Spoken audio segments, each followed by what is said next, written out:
Like much less people like give up or they just took it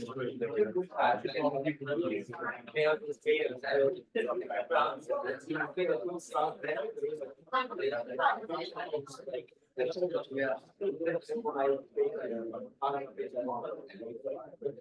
a good idea to pull this up, right? Because people who did the quiz this morning, pull that table up, good shake. Okay, folks. In case you don't know, the quizzes have been out there for a few days now. And I don't know what you think will happen if you don't pick up your quiz. I mean, there's a good psychology test here. If you don't know bad news, is it bad news? It is bad news if it is actually bad news. So you haven't picked up your quiz. There is no benefit to not picking up your quiz. There's no upside. There's a downside. The downside is if I've messed up on your grading, you will never know because you didn't pick up your quiz. So I'm going to give you one last chance to pick up your quiz by this evening, because this evening I've got to bring the quizzes back in because I have another entire class whose quizzes go out there. Yeah. Why would I want your quizzes back? What am I going to do with them? So keep them, right? Burn them, do whatever you want to do. I really don't care, you know, because it's recorded, it's sunk cost for me. I'm pretty much done with it, right? So, and remember, it is 1 out of 3 quizzes. And if you did badly, just let it go, right? It is your freebie. You know, good news is you got a freebie. The bad news is you now used up your freebie. No, it's not the end of the world. Let it go. So today we're going to continue our discussion of growth completed and then turn to the elephant in the room. The biggest number in any discounted cash flow valuation is that terminal value, the number you put to your company in year 5 or year 10. So I want to start by asking a question about what is the best way to estimate terminal value. And I'll give you some alternatives. And I'm going to argue that there is one of the approaches that I'm going to say which should never be used in an intrinsic valuation to get a terminal value. So I'll go down the list. And if this is the approach that should never be used, so that's the question, which approach should never be used?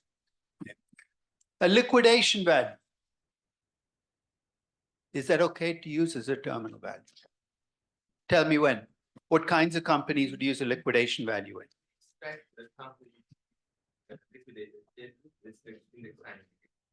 Or if you have an owner who's 72 years old, the company is very dependent on the owner's got 10 years to live. At the end of 10 years, game's over, right? Liquidation value, perfectly okay. It's a cash flow. For many going concerns, it's going to give you too low a number. Liquidating Microsoft is going to be worth a lot less than as a going concern. But liquidation value is perfectly okay.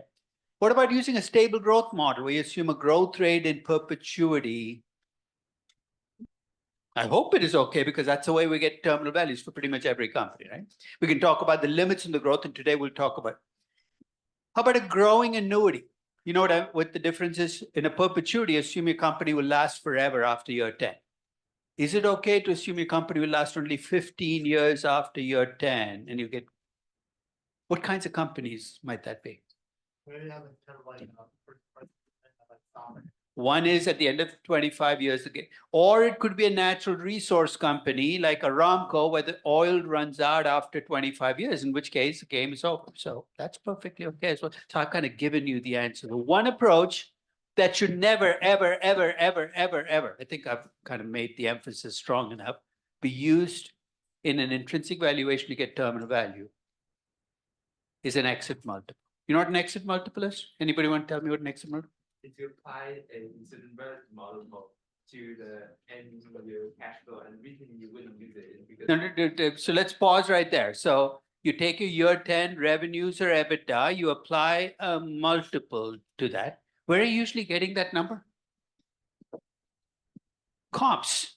In which case, what are you doing?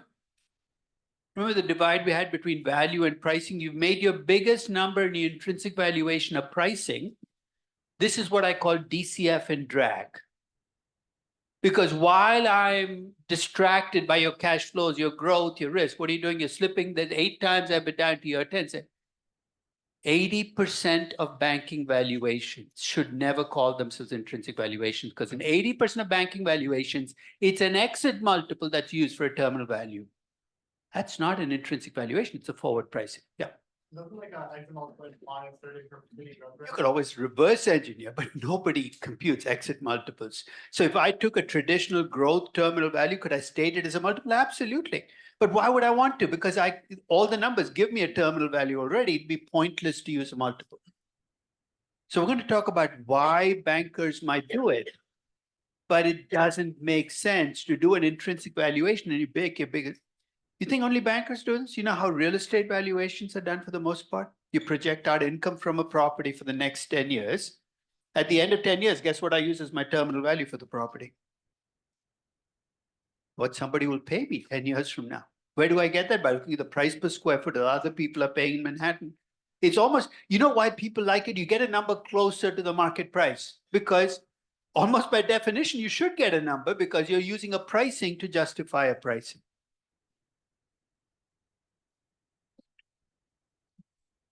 So let's assume you're estimating the terminal value for a company.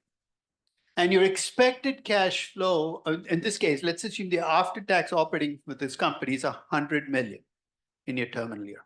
Let's keep things simple. Let's assume zero growth. Are you allowed to do that in a stable growth model, have a zero growth rate? Absolutely, nothing stops you. Your growth rate is zero. Your cost to capital is 10%. Can you tell me what the terminal value for this company would be? Go ahead. Why 1 billion? Oh, wait, stop right there. 100 million is an after-tax operating income. I thought we needed free cash flow to the firm. So what is it about this company that allows you to use after-tax operating income as your free cash flow? it says It doesn't say that. Where does it say it's the same? It just, oh, I gave you the answer already. But the key is that there is no growth. I didn't even have to tell you the after-tax operating income is the same because when you have no growth, how much do you have to reinvest? You reinvest nothing. If you reinvest nothing, your after-tax operating income and your cash flow is the same. So $1 billion. Everything so far? Let's assume I put in a 2% growth rate into this terminal value. So just a directional question. So it's 100 million after-tax operating income. I put in a 2% growth rate. The cost of capital stays at 10%. What's going to happen to my terminal value? Answer might seem obvious, but play along. You said it should go up. Mathematically, it looks like it should, right? I have 100 million divided by 0.10 minus 0.02. But what am I missing when I do that? 2% growth doesn't happen magically, right? So what do I need to figure out? I have to adjust the numerator for how much they need to reinvest, right? And how will I come up with that? Remember, the reinvestment rate is a function of my growth and my return on capital. If my return on capital were exactly 10%, let's play that through the math. I'll need to reinvest for a 2% growth rate with a 10% return on capital. My reinvestment rate has to be 2 divided by 10 would be 20%. So my numerator will then, instead of being 100 million, will become 100 million net of that 20%, which will be 80 million. 80 million divided by 0.10 minus 0.22. This is like magic. I put in a 2% growth rate, nothing happened to my terminal value. Put in a 4% growth rate, nothing will happen still. Why? Because if I earn exactly my cost of capital, what do we say happens to growth? It becomes neutral. the big assumption in your terminal value calculation is not what growth rate you use in perpetuity, but what return on capital you assume with that growth rate. We'll talk about, hey, can that number be higher than the cost of capital? Does it have to be equal to the cost of capital? Could it be lower than the cost of capital? But that, I think, is the healthy way to think about it. Because if you just make the growth rate a number you play with, of course, your terminal value is going to pop through the roof as you play with that growth rate. So we'll talk more about terminal value, but I want to go back and complete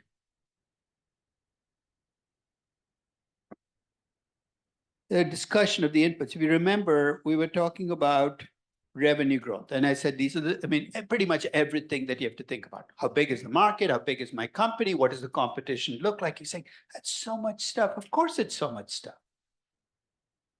But I would like to pick on, Sebastian. My brain's going. He just told me his name 5 minutes ago. I already forgot. Sebastian, because he's going to tell me a little bit about his company and talk about how you go through the process of estimating growth. So Sebastian, first, what company you value? Vuzix. What do they do? AR glasses, right? Already you're in strange territory, a business that did not exist. So what's the potential market? What do you think the market is for AR glasses? The honest answer is, who the hell knows, right? But you're entering a space where the company itself probably knows. First, let's step back. Who might use AR glasses? The first is it just going to be entertainment? In which case, the business is going to be smaller.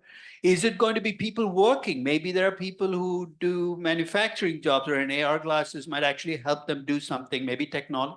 So the first step is you decide the size of the market. Is this company a really small company, or is it it's pretty small? So you have a market that potentially could be big, and it's a small company. You're trying to figure out what will happen to this company over time. You have to estimate a market share of that market that you're estimating. So what are the other things you're going to look at? You can look at history, but you're not going to learn much, right? It's a small company, that's not much there. Is anybody else selling AR glasses? So basically, you're going to look at the competition. You're going to say, what is the niche for this company? What can they deliver?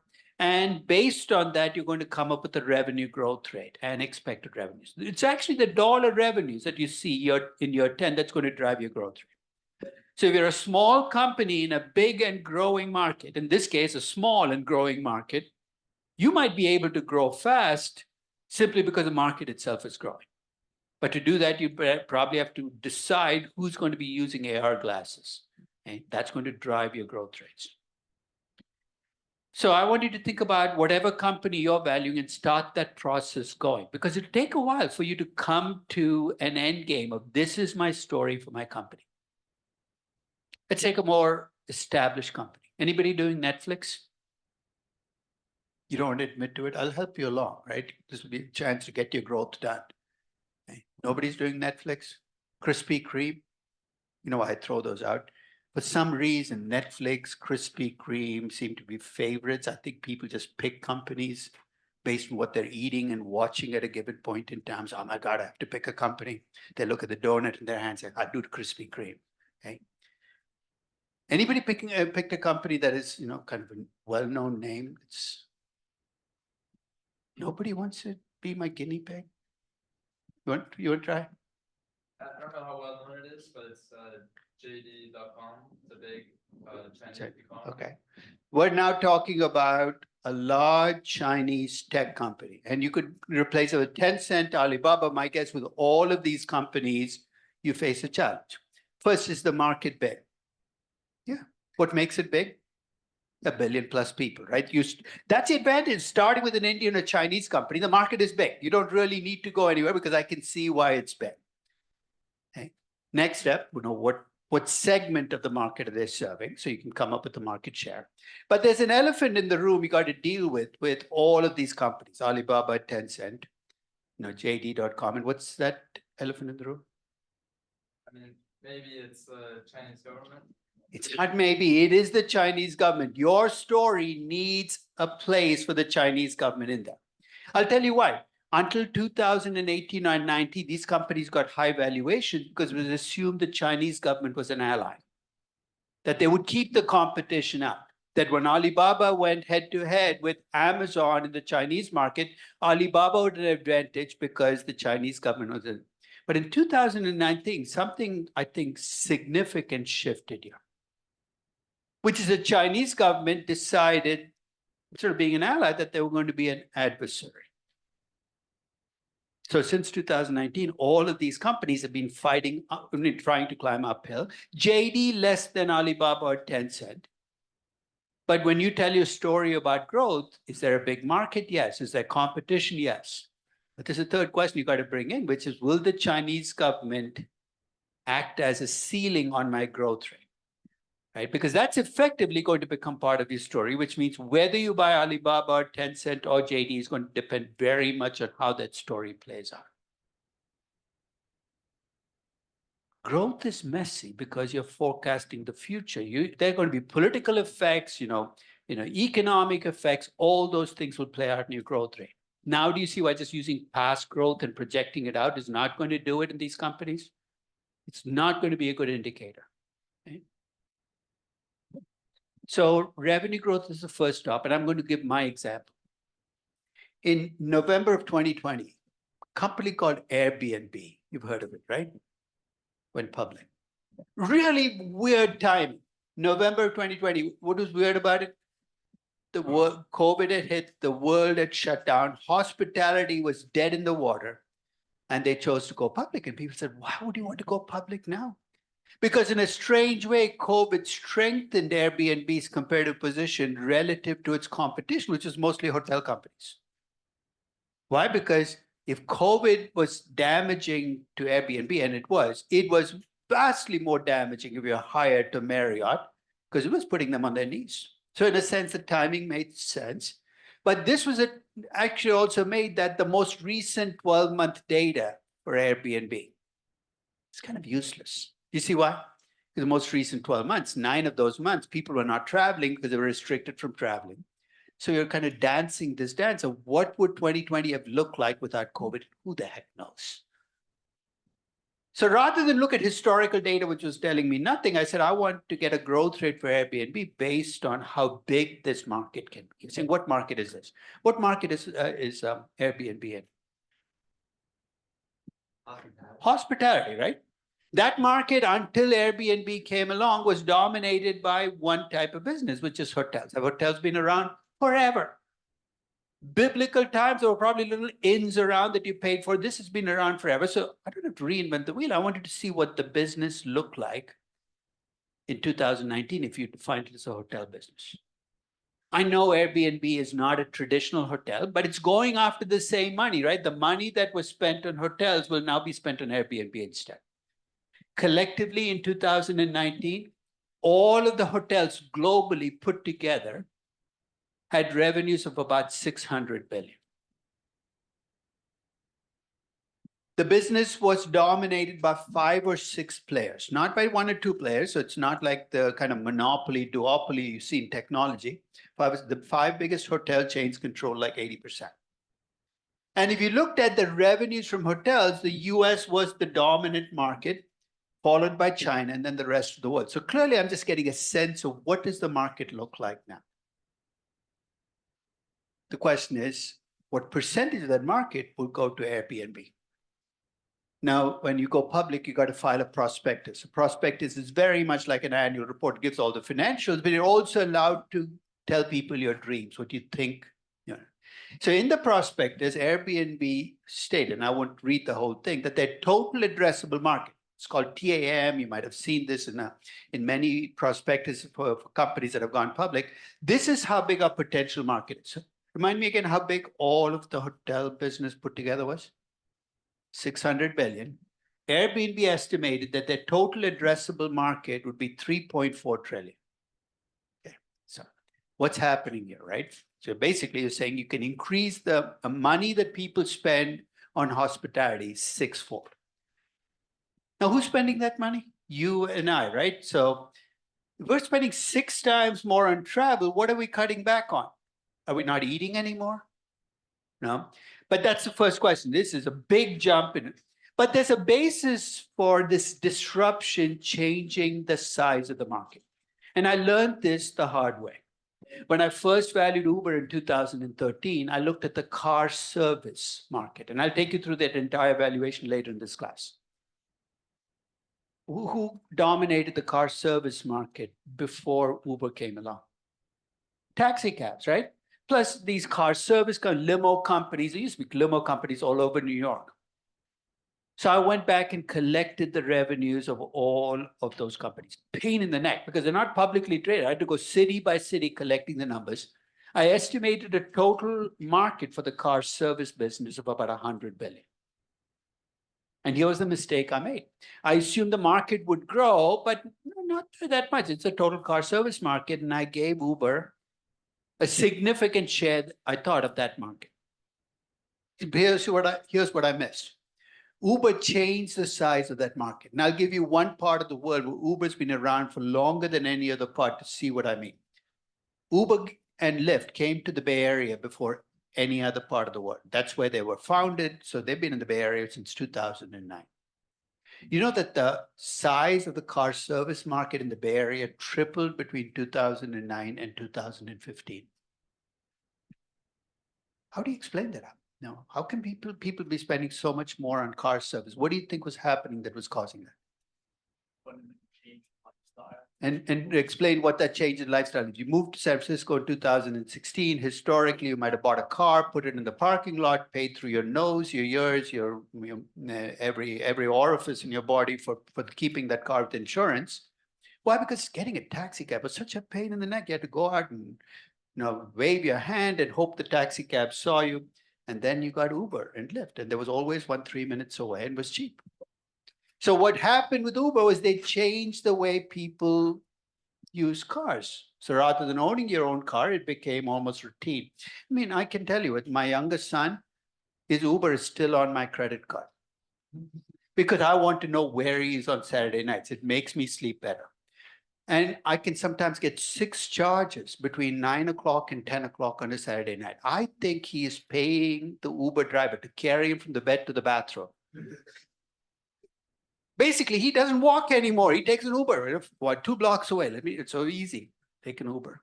It changes the way we use car service, which means it's increased the size. And that was a mistake I made in 2013. It was actually the basis for a disagreement I ended up with, a very public disagreement with Bill Gurley, where he called me out on it. And he was right. He said, you're underestimating the potential market here because disruption changes the market size. So I took that lesson to mind and I said, you know what? The existing hotel market is 600 billion, but I think Airbnb can make the market bigger. I actually used 1.2 trillion, not the 3.4 trillion, which I thought was way over the top. So maybe it'll make us more likely to travel and stay in other places. I doubled the size of the market. You say, how do you know it's going to be? I don't. That's my best judgment. Maybe you think it'll be 3 times larger. But this is again a case where you have data for today, but you got to make your best judgment. How will this change behavior? Now, one of the things, of course, that goes with the total market is what share of this market will my company dominate? Yes. When are you looking at the total available market? At what point in time are you? Right now is the only, beggars can't be. I would love for somebody to tell me what will the total market be 10 years from now. But the reality is, even if I found something on Google search, most of the time it's other people making up stuff. I might as well make up my own stuff. Why should I let other people make up stuff for me? So now, for when I did the NVIDIA's AI business, I used the estimates of the size of the AI chip market. And there I was able to triangulate 3 different people at estimates between 300 and 400 billion for the size of the market 10 years from now. It's nice to have market size 10 years from now. But in many of these cases, you're basically going to get a market size now and then hope and pray you can make some judgment call on how big that market will be in the future. But here's what I want you to remember. It's not just you who has this uncertainty. Everybody looking at this company has that same problem. And at least you're doing the healthy thing of saying, I'm going to look at a number rather than just say market is big, therefore I'll pay whatever needs to be paid for NVIDIA, which is what you see a lot of people doing right now. The AI market is huge. Therefore, I can pay $800, $1,000, $1,200. There's no price you stop at because you're not putting guardrails on how big is big. Now, this is actually something that almost every Silicon Valley company had as part of its prospectus or its, when it raised capital. It's a flywheel, which basically explains why these businesses are destined to become dominant businesses. So the flywheel, here's how it works. Your Airbnb, you find people who will list with you, and then people come and stay, they write good reviews, more people listen, and over time, you get bigger and bigger. The bigger you get, the easier it becomes for you to grow, because now when I want to go stay in Napa, I go to Airbnb. There used to be 7 different places you could check, because now Airbnb is where most of the rentals are. So as a renter, I go where the rentals are. And if I want to list a house, I'm not listing it on VRBO where there are far fewer people. So that's the basis for this argument that as we get bigger, we're going to get even bigger. It's an argument for a large market share. So if you think Airbnb is going to succeed in your story, it's not going to end up with a 3% market share. It's going to end up with a 30 or 40% market share, because this is a business where in steady state, there are probably going to be 3 or 4 players. They might have hundreds of hotel companies, but the people doing the bookings then will be going through Airbnb.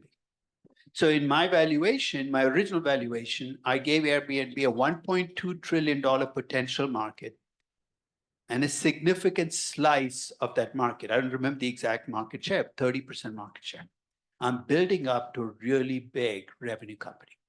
Remember though, this is the gross revenue for Airbnb. What do I mean by growth? How does Airbnb make money? You rent somewhere in Napa, you pay $500 for the weekend. They don't get the entire $500. They get 14% of your $500. It's very specific because it's actually put into contractual terms. Because remaining 80, it's like very much like it's an Uber model applied to home rentals, right? The owner gets remaining 86%. But they get 14% of 3. So you can see already for Airbnb to report high revenues, its gross billings have to be immense. Hundreds of billions of dollars in gross billings to end up with 60 or 70 billion. But the story here is built on a big market and a large market share. So I want you to think about what kind of business your company is in. Is it going to end up with a dominant market share? And with JD, you can argue it is going to be a dominant market share. It's not the kind of business we're going to get 15 companies, because it's platform-based. And the more people you have on your platform, the more attractive you become, both for advertising and for retailing and whatever else you do. Which brings me to the second input. You got revenue growth, but revenue is just a piece of your business puzzle, right? And one of the things I used to talk about the last decade was companies coming out of Silicon Valley were built to scale up quickly. They were revenue growth machines, every single one of them. They went from nothing to $50, $80 billion in revenues. But revenues alone don't make you a valuable company. You got to make money. It sounds old-fashioned, but growth alone doesn't make you a valuable business. So the second input I'm going to ask you is, what's your margin going to look like once you get past your growth pains? And again, your reaction might be, I have no idea. But let's start thinking about whether that number should be a high or a low number. The first thing you're going to look at is the unit economics in your business. Sounds like a buzzword. And it stayed left as is a buzzword. But what does it mean when I say unit economics? Anybody want to give it a shot? What is unit economics? Let's be more, because I've replaced one buzzy word. So unit economics is on the next unit that I sell, how much of the money I charge do I get to keep as profits? Let's try this out. Let's say you get on Microsoft's website and you decide, can you even buy a copy of Office anymore, or you have to become Office? Let's say you can buy a copy of Office. $89.99. Tell me what happens after you buy that. Is there a little elf at Microsoft runs around saying that person just ordered a new copy of Office, let me make it for him or her? You just download the damn thing, right? It costs them nothing, which means the entire $89.99 goes into the bottom line. Unit economics are amazing. In contrast, let's assume you're Rivian, the electric car company. You sell another car. Right, amazing. You sold a car. But To sell the car, what did you first have to do? You have to make the car, unless you can figure out a way to make it a virtual car company and say, look, there is a car outside, you just can't see it. Pay me 80,000, no, unless you can fool people, you have to make the car. And no matter how efficiently you do it, the cost is not zero. In fact, where on a financial statement can you get a sense of unit economics? What are you going to look at? Cost, it's revenue, it's gross margins, right? So even if you have a young money losing company, check the gross margins. It's going to give you at least an indication. Am I in a business with great unit economics, average or bad ones? Because it is going to determine whether you give your company 40% margins in year 10, 20. So with Rivian, even if I love the company, I'm not giving them 40% margins. They're not a software company. With Palantir, no promise giving them 40% margins that I think I'm going to be successful. So while you sit there looking at that number, rather than look backwards or look at what other people are estimating or even industry averages, think unit economics. That's the first stop. Second, when you go from gross margins to operating margins, what are the intermediate line items you see between gross income and operating income? SG&A, R&D expenses. What's the essence of economies of scale? That those expenses will not grow at the same rate as revenue. So if your revenues are growing 30%, those expenses grow 15%. The economies of scale are going to benefit you. So every company claims to have economies of scale, right? How do you check to see if they're lying or if there's any basis? What should you look at? Even if it's a young company. What did I say? Economies of scale are those costs are growing at a rate lower than revenues. You look at the last 6 years. Your revenues have grown 18% a year. Your R&D grows at 18% a year. Your SG&A grows at 20% a year. Don't even talk to me about economies of scale. They're not there. So that's where history can help you because you can see whether those, because economies of scale, that's what's good. Do you think competition will play a role? Absolutely, right?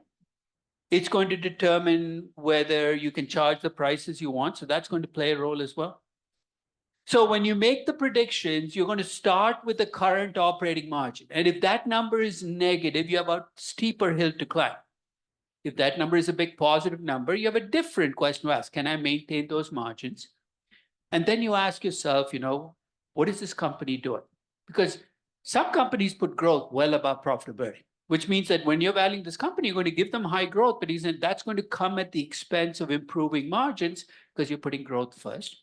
And you're going to look at moving your margins because mathematically, here's what you have. You're minus 3% margins now. You want to make them plus 20%. And I'm asking you, when will that happen? Will it be year 1? That'd be great, amazing. We can do it next year. Will it be year 5? Will it be in year 10? And then I'm looking to see whether it's consistent with the growth story you told me. Because if you give me 100% growth every year for the next 5 years, I don't see how you get to your target margin by year 5 because you have too many things on your plate. It's an Airbnb. Here's what I ended up, as my target margin. I gave them a target margin of 25%. You're saying, where do you come up with? In this case, I got lucky. There are 2 other companies that are just like Airbnb that have been around a lot longer that many of you still use, but we didn't think of as competition for Airbnb. What does Airbnb do? It acts as an intermediary, right? Between you and the homeowner. I'm sure most of you have used booking.com or Expedia, right? What do? They're intermediaries. Historically, they've been intermediaries between you and hotels, you and travels, and airlines. But their business is pretty similar. In fact, booking.com in 2019 had operating margins of 2019, 35% margins. And in 2020, of course, those margins decreased because of COVID.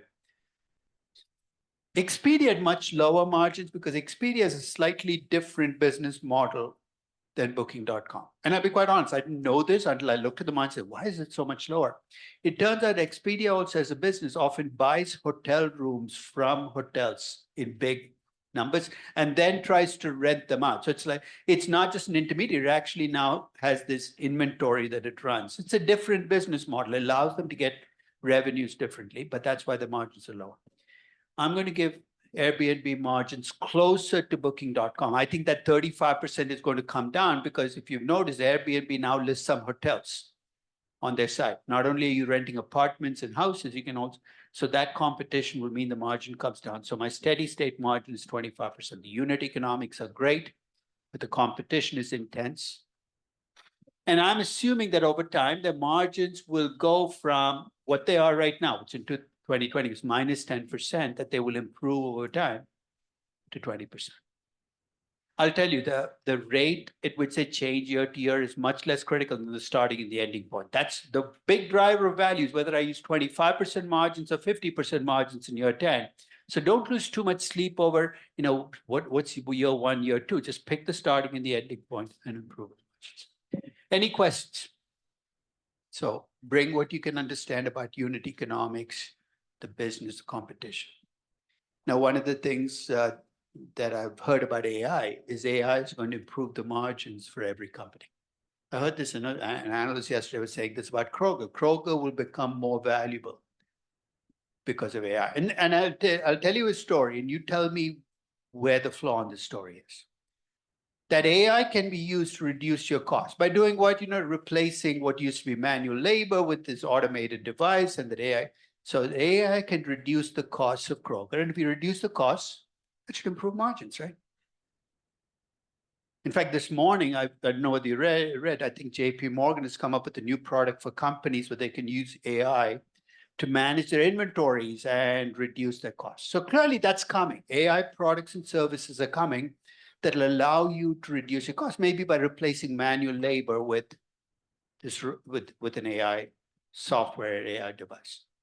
What's the missing component here? It does make it almost the entire business. This question is, somebody's selling Kroger this product. Kroger is not an AI genius. It's not like somebody at Kroger said, let's come. They bought this from somebody, and that person is selling it to Pathmark, is selling it to Whole Foods, selling it to everybody up and down the chain. Everybody's costs go down. He's saying, this is amazing. We'll all get more profitable. That's not the way the world works. You're competitive. Your costs all have come down. There's incredibly good news for us as consumers from this, right? Just like an online retail changed the business, it gave consumers more power. The problem is if everybody's costs go down, your margins don't go up because your prices start to be under pressure. So when will AI be a basis for you to argue that your margins will improve? It's got to be exclusive to you, something that you've developed based either on a combination of data that you have that nobody else has, or an AI service that only you have access to. So be careful about making margin improvement stories based on something that everybody can have. I've said this before, I'll say it again, if everybody has it, nobody has it, right? Because it levels the playing field. So revenue growth, margins, let's complete the loop. I need to estimate how much you're going to reinvest to get this great growth that you want as a company. Because when I asked you what your revenue growth was going to be, you gave me these big numbers because we all want to grow fast. So okay. But you got to reinvest to generate that growth. And the ratio I use is this revenues to invested capital. I'm looking for every dollar of invested capital, how much revenue can you generate as a company? So the higher that number, the more efficiently I generate revenues. This is, I think, the trickiest input you're going to run into because revenue growth and margins, you have some sense of perspective. You're saying, how do I know whether this should be 2 or 5? Okay. So when you look at the sales to capital ratio, you can look at the company's own history, right? So even if it's a young company, you can see the change in revenue every year, the change in invested capital, see what that number looks like. If you have other companies in your business that are more advanced in the life cycle than your company, you can see what happens to that ratio over time. So I report the industry averages, I report the 25th percentile, the 75th percentile, right on that spreadsheet that I sent you. So you'll see what the industry looks like. Because some businesses are more capital intensive than others, right? It's the nature of the business. To grow, you got to reinvest more. But if you're in a less capital intensive business, clearly there's going to be more sales for every dollar of capital. Airbnb has an advantage over a Hyatt. Hyatt to grow has to build a new hotel. Airbnb to grow just has to add 3 more owners who want to rent. So it's a less capital intensive model, presumably leading to higher sales to capital ratios. But there are some mechanical issues you might have to think about. when I use the sales to capital estimate my reinvestment, so let's say your revenues go from $1 billion to 1.5 billion. That's a $500 million increase in revenue. So let's say your sales to capital is 2, and I estimate a reinvestment of 250 million in the same year. I'm implicitly assuming that when you invest, you get the revenue right away. Do you see why that might not be right? So if you're a pharmaceutical company, what do we say your big reinvestment is in? R&D, right? You invest $500 million in R&D this year. Are you going to get the revenue growth this year? No, it's probably going to be 3, 4, 5 years. There might be a lagged effect. And in the spreadsheet, I let you specify lag up to 3 years. Beyond that, it gets pain mathematically. So you can say it takes 3 years. So basically, that's something to think about. Second, maybe you can get away with reinvesting less as you get bigger. I'm not saying it's going to be true in your business, but maybe bigger companies can get more revenues per dollar of capital invested. If that's the case, as your company gets bigger over time, the sales to capital ratio can actually increase in years 7, 8, 9, and 10 relative to years 1, 2, and 3. So as you think about sales to capital, again, think of what you're trying to do. You're trying to estimate how much you'll have to reinvest, but there's a scaling effect. And there's one final point. When I valued Tesla in 2021, they just finished building their Shanghai plant. I'm saying, so what? The plant had not actually started producing, but no, it was ready to go. Do you see why that might affect your sales to capital ratios in the near term? If you have a lot of excess capacity coming into your valuation, you're going to be able to grow in years 1, 2, 3, maybe even year 4 without much reinvestment because past reinvestment is paying. No. There's actually a big issue coming out of 2020 because a lot of companies had huge amounts of excess capacity. So which meant that 2021 and 2022, when you grew, you weren't buying more aircraft as an airline. You were just using your existing aircraft more fully. So if your company has excess capacity, it means you can have a higher sales to capital ratio, at least in the near term. Okay. So let's see how this plays out again with Airbnb. The sales to capital ratio, their existing sales to capital ratio is about 1.92. Yeah. If you looked at booking.com and expedia.com, they had sales to capital ratios of roughly 2. So that became my sales to capital ratio. And here's how my reinvestment gets computed every year. I assume no lag here because this is the kind of business where you reinvest, you get the growth almost immediately. I took the change in revenue every year. Right? So there's a change in sales, so revenues in year 2 minus revenues in year 1. Divide by 2, I get my reinvestment. What's in the reinvestment? Net capex, change in working capital, acquisitions are all in that number. So it's a very simple way to compute reinvestment. It's tied to your revenues, and it gives me my reinvestment every year. I'm not going to do the full valuation, but I'm almost there, right? Because if I take my operating income based on my margins, I take my after-tax operating income with taxes built in, subtract out my reinvestment, I get my free cash flow to the firm. So for Airbnb in 2020, take a look at what my free cash flows in the firm look like in year 1, year 2. What do they look like? Big negative, big. Am I surprised? No, because I'm extremely ambitious here, right? I'm building this pathway where Airbnb is going to become the dominant hospitality company in the world. So I expect to see negative cash flows because I'm so ambitious. Is there a danger? Yes. The danger here is if the capital markets shut down while my free cash flows are negative, I'm going to be in deep trouble. I can't make it through to the next year.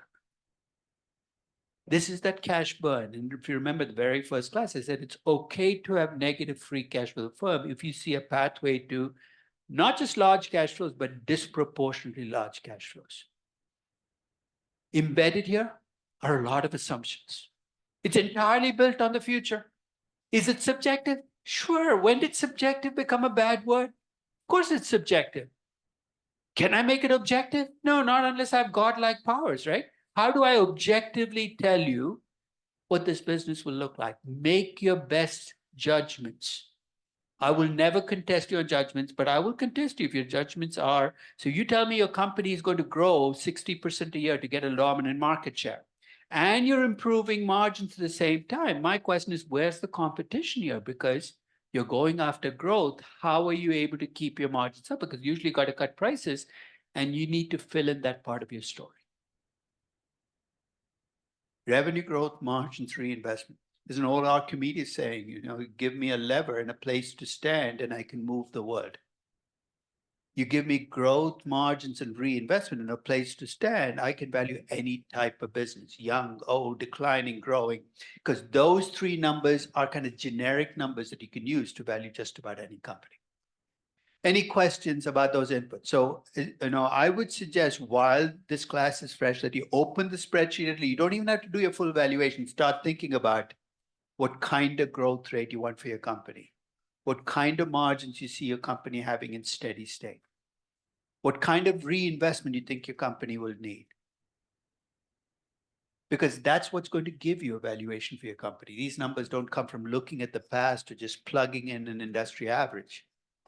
No, it comes from what you think about your company.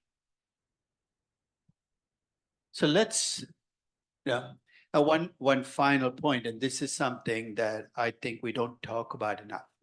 When we talk about sales to capital or return on capital, we take the total operating income, the total sales divided by invested capital, and that's perfectly okay. But remember, in valuation, when we talk about return on capital and sales to capital, we're talking about a marginal number, what we're going to get on our new investments.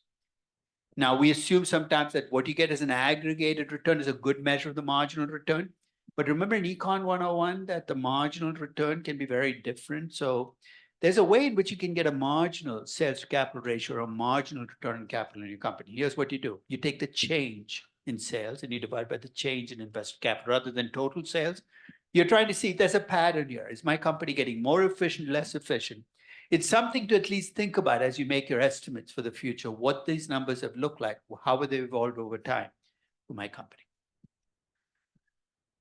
So let's talk about terminal value. As I said, there's a simple math reason we need a terminal value, which is we can't estimate cash flows forever. We need closure. That's what a terminal value gives you. It allows you to stop at a point in time and say, I'm tired of estimating cash flows. I want a terminal value. And I've kind of answered this question already because it was a multiple choice question, but basically there are multiple ways I have of estimating terminal value. And I've also listed the one way you should never use, just to get you a sense of how in a banking valuation you get a terminal value. One is a liquidation value. How do you get a liquidation value? It's very asset-based, right? You look at what's on the balance sheet, what it'll build up to, what would I get? And here's the part that nobody wants to say. When people talk about liquidation value, because it's so difficult to get, you know what most people end up using as liquidation value? What's a shortcut to liquidation value that's accessible? You don't have to do too deep. They actually use the book value. They trust accountants and say, the book value must be liquidation value. And in some cases, it might be, right? But you need a liquidation value. If you want to do it right, you got to look at the assets. What would they sell for? The going concern assumption, in contrast to liquidation value, your company keeps going after year 10. You got to make assumptions about what happens after year 10. If you assume your company will last for a really long time, you can use that perpetuity assumption as an approximation. If you assume your cash flows grow at a constant rate forever, the terminal value is cash flow in year n+1. So if you want a terminal value in year 10, you always need the cash flow in year 11. Remember that you can't just take cash flow in year 10. So it's a PV, it's a present value. You always need cash flows 1 year out. And you divide it by the difference between the discount rate and the growth rate. Most dangerous equation in finance because you can get yourself into a heck of a lot of trouble if you're not careful. That's a growing perpetuity. But as I said, there's nothing in discounted cash flow valuation that requires you to use a perpetuity. You know how many people are surprised by this? But no, there's nothing that says we use perpetuities because it made our lives simpler. If you want to say only 15 years after year 10, I'm okay with that. You just take a present value of a growing annuity of 15 years, make that your terminal value. But bankers use none of those three approaches. They just go to the terminal year. They pick a metric, revenue, EBITDA, EBIT. How do they pick one? They probably play with the metrics and see which one gives me the highest number. They apply a multiple based on what other companies are trading at. This is beyond shoddy. This is absurd. But they get away with it. Okay? I don't blame the bankers. I blame the people who take this. I'm not asking any questions, like the emperor's new clothes, right? Go back and read the fable until that kid yelled, "He's not wearing clothes." He said, "Oh, he's got amazing clothes. We just can't see it." because we're not smart enough. And that's what bankers do. Is you're not smart enough to see it, and stuff. I'm not asking questions. I don't want to show people how stupid I am. But it is insane to do an intrinsic valuation and make it a forward pricing.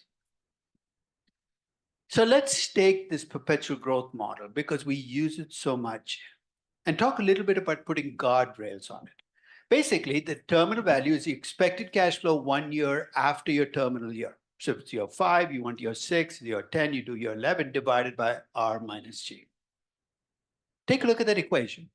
If I keep the cash flows and my discount rate stable and I keep playing with the growth rate, the key word is playing. I mean, take my growth rate, go from 2% to 3%. Let's say your cost of capital is 8%. I go from 2 to 3%. And I don't change my cash flow. What's going to happen to my terminal value? It's always going to go up, right? So I go 2 to 3, 3 to 4, 4 to 5. This is why bankers, if they play with this, love it, because you can play with the growth rate and get whatever number you want. Practically, if you're valuing a company and you come up with too low a number, don't mess with the growth rate in year 1, 2. It's so much work. Just go to the terminal value and make the 3% growth rate into 4. It's amazing what you can do to your valuation. But if you don't stop yourself, you know where you're going to head, right? You have what I call Buzz Lightyear valuations. You're going to infinity and beyond. Why? Because as you keep the cost of capital at 8%, you go 4, 5, 6, 7, you make your growth rate 8%, you've hit infinity, right? 8 minus 8 is 0. Any number divided by 0 is infinity. And then you keep going. You get a negative. You'd be surprised how many emails I get from people saying there's something wrong with discounted cash flow valuation. I'm getting a negative terminal value. They've used a 10% growth forever. And my reaction is there's nothing wrong with discounted cash flow valuation. There's something wrong with you, right? You put in a 10%, of course you're going to get a negative number. What's surprising about this? So the question we got to ask is, what can that growth rate be? And this is not about the next 10 years, it's forever. First, that growth rate cannot exceed the growth rate of the economy in which you operate, right? Let's put a constraint. None of you is going to ask me why, I hope. What happens to a company that grows at a rate faster than the economy forever? It becomes the economy. Then what? Oh, globalization. Then it becomes the global economy. Then what? Interplanetary travel? I mean, there are some assumptions where you and I can disagree, right? So if you say Airbnb's growth for the next 10 years is 30%, I say it's 50%, that's a difference of opinion. But if you tell me your Airbnb is going to grow at 8% a year forever in dollar terms, that's not a disagreement. That's just downright wrong. It's impossible. So it cannot exceed the growth rate of the economy. In fact, I would argue that if you're a mature company, your growth rate is probably going to be less than the growth rate of the economy. And here's why. An economy is composed of both high growth firms and mature firms, right? If every mature firm grew at the same rate as the economy, where do growth firms go? So if you have a lot of growth firms, some other company has to be growing at less than the growth rate. So if your growth rate of the economy is 4%, and you said the growth at 3 or 2, you're actually doing the sensible thing, mature. And if you use nominal cash flows, which is what we tend to do in valuation without even thinking about it, the growth rate we're talking about is a nominal growth rate. So when you think about growth rate in the economy, I'm not asking about real GDP growth in the US because you're not doing your things in real terms. I'm asking for a nominal growth rate. So what's the difference between the two? Nominal and real growth. It's what you think inflation will be. This is why currencies don't matter. If you do your analysis in a high inflation currency, you can end up with a high nominal growth rate in Turkish lira. But guess what else is going to be higher? Risk-free rate is going to be higher. Discount rate is going to be higher. It takes care of the problem. So I know a lot of people spend insane amounts of time trying to estimate their growth rate in perpetuity. I'm going to give you a shortcut that I use that has served me well. You can choose to ignore it if you want. I'm going to argue that the best proxy for nominal growth in the economy is the risk-free rate used in the valuation. To see why, let's go back. Remember when we talked about risk-free rates, I said there's an expected inflation component there and expected real interest rate. That's what goes into risk-free rate. What goes into nominal growth rate in the economy? Expected inflation plus an expected real growth rate. In the long term, and that's what we care about in perpetuity, the expected real interest rate and the expected real growth rate have to be pretty close to each other. An expected real interest rate, I don't know whether you remember in Econ 101, is not defined in dollar terms, it's in goods and services. So when I say the expected real interest rate is 2%, I'm delivering 2% more in apples a year from now from somebody I borrowed the apples from today. To deliver a 2% real interest rate, I need a growth rate of at least 2%, otherwise I won't be able to deliver.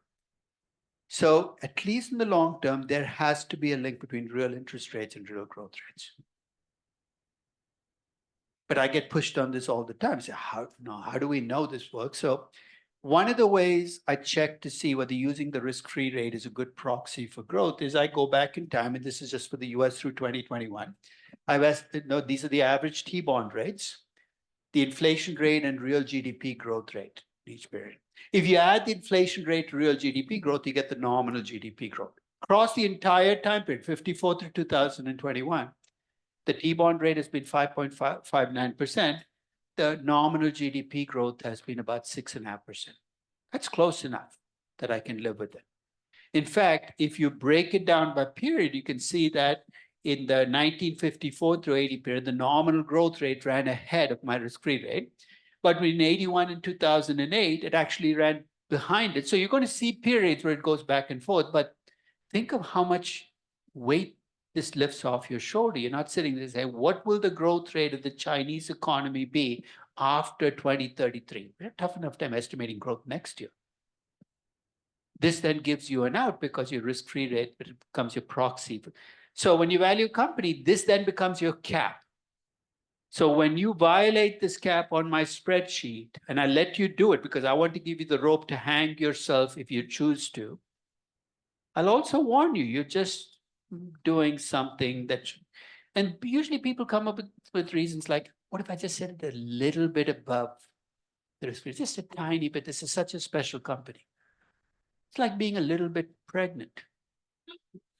You're either pregnant or you're not. It's a 0-1, right? It's not like, this is not one of those rules you want to mess with because you get a little bit above it and you're going to play with it a little bit more. Don't even go there. If you want to make your company more valuable, tell me what will happen to growth and margins over the next 10 years. Let the terminal value be a repository for what the company looks like 10 years from now. Okay? So practically, I find that this saves me trouble. So I use the risk-free rate. It's built in. That's a default in the model. Actually, every company grows at the risk-free rate by the time you get to year 10. Okay? And I let you change that. I let you grow at less than the risk-free rate, more, put in a negative growth rate, but that becomes the cap. So when you look at making this analysis, this is about preserving consistency. Remember earlier when we talked about risk-free rates and yet negative risk-free rates, I said, look, don't normalize. The reason I can get away with it is if I use a negative risk-free rate. In 2019, I valued Heineken, and the euro risk-free rate was minus 0.5%. What's the good news? Minus 0.5% gives me a low cost of capital. I gave them a low cost of capital. But then I got to the terminal value for Heineken, and guess what growth rate I gave them forever? What did I say the cap was? The risk-free rate. I gave them a growth rate of minus 0.5% a year forever. There were people from Heineken's finance group in the audience, and they whined and they moaned about how unfair this was. And I said, you didn't complain, and I gave you a really low cost of capital. What one hand gives, the other hand will take away. It preserves consistency. It means you don't have to normalize things because your growth rate in perpetuity will be matched up to your risk-free rate. One is high, the other will be high. If one is low, the other will be low. You're not sitting there saying, what will interest rates be 10 years from now? Do you really want to spend your time thinking about the answer to that question when you have to value a company today? I don't think so. So keep that as a proxy. It actually says, and this is actually my Heineken valuation, September of 2019, negative risk-free rate. The good news is your cost of capital is 5%. In euro terms, negative growth rate in perpetuity, which means that if you have negative risk-free rates, your growth rate in perpetuity is going to reflect exactly the same circumstances. Deflation, negative growth, it's playing out. Plays out in one, it's got to play out in the other. Okay? Any questions about growth rate in perpetuity? Yeah. What does that mean when you have a negative growth rate? You're shrinking as a company, right? You're shrinking, so your depreciation exceeds your capex, your invested capital is getting smaller over time. So essentially, that's effectively what you see with a negative reinvestment rate. Does that mean They're becoming smaller as a company. It's exactly what I'm doing to them. Yeah. So end game is you want to push your growth rate towards your risk-free rate. The question is, when should I do it? Should I wait? I can't answer the question, but my only advice is don't wait too long. I'll give you exactly what I mean. Now, if you look at my FCFF simple Ginzu spreadsheet, it puts you into terminal growth in year 10, but you can make it grow to year 3, year 5. So basically, but beyond year 10, I don't let you push it out beyond year 10. And I always get pushback, and no, my company is special. It's going to grow 25%, 25 years at least, 50 years. And are there companies that have grown for longer than 10 years in history? Lots. You can name most of them, right? What is the fact that you can name most of them tell you about these companies? They're the exceptions, not the rule. Most companies don't grow for very long. And I'll give you a graph to back that up, which means when I use a 10-year growth period, I'm already at the 90th or 95th percentile of growth periods for growth companies. So are there some companies that grow for longer than 10 years? Yes. And I want the icing on the cake for me. Because if I put in a 50-year high growth period and I value the company with a 50-year growth period, I have nothing left for me, right? I've given away the store up front by paying that as my upfront price. So when we talk about growth for a long time, you got to also remember that growth creates value only if you earn more than your cost of capital. So not only is your company have to keep growing, it's got to earn well above its cost of capital. It's got to do this for 20, 30, 40 years. You already built it into the value today, and you pay that as your upfront price. What's the upside that's left for you? Okay. Let's go back to the growth assumption. And this goes back to that starting at the start of class when I had the quiz. I said, I put in a 2% growth rate. I said, that's not free. You got to reinvest to create that growth. The way we estimate reinvestment is actually based on the return on capital your company will make as a stable company. So what I have in this table actually is my growth rate in perpetuity, ranging from 0% to 3%. I capped it at 3, so I'm not going to let it go past 3. And my return on capital in perpetuity from 6% to 14%. And let's assume this company has a cost of capital of 10%. So cost of capital is 10%. I'm trying to figure out what will happen to my terminal value with different growth rates. 0 to 5%. When my return on capital is 10%, my terminal value remains exactly the same as I go from 0% to 3% growth because I earn a return on capital equal to my cost of capital. My terminal value doesn't change. If my return on capital is greater than my cost of capital, and this has to be long term, then increasing my growth rate will increase my terminal value. And if I earn less than my cost of capital, increasing my growth rate will actually reduce my terminal value because I'm giving away too much to get that growth. One of the questions I'm going to ask you about your company is the end of year 10. This is the very first, I think the second option is, hey, you've told me about your company for the next 10 years. What kind of return on capital do you expect your company to earn after year 10? The default in the spreadsheet is it pushes the return on capital down to the cost of capital. The argument being, most companies over time, their competitive advantages fade, they'll start to look like the competition. The return on capital is equal to the cost of capital. If you ever read the McKinsey book on valuation, that's actually a default for them. They're all companies earn their cost of capital as mature companies, which means growth doesn't matter. But can you see companies where you might not want to use that bludgeon? Tell me the kinds of companies with the return on capital you might set above the cost of capital, not just for the next 10 years, but beyond year 10.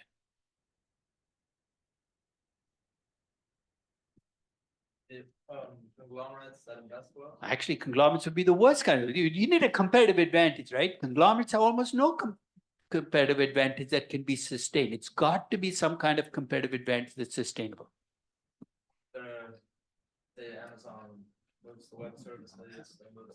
None of them came from acquisitions, right? It's not a conglomerate value that's added there. It has to be something else. It might be a platform that they're leveraging to create value. Having 1 billion people on your platform maybe allows you to do other things.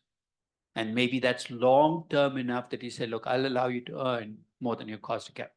Company like Coca-Cola, what's their biggest competitive advantage?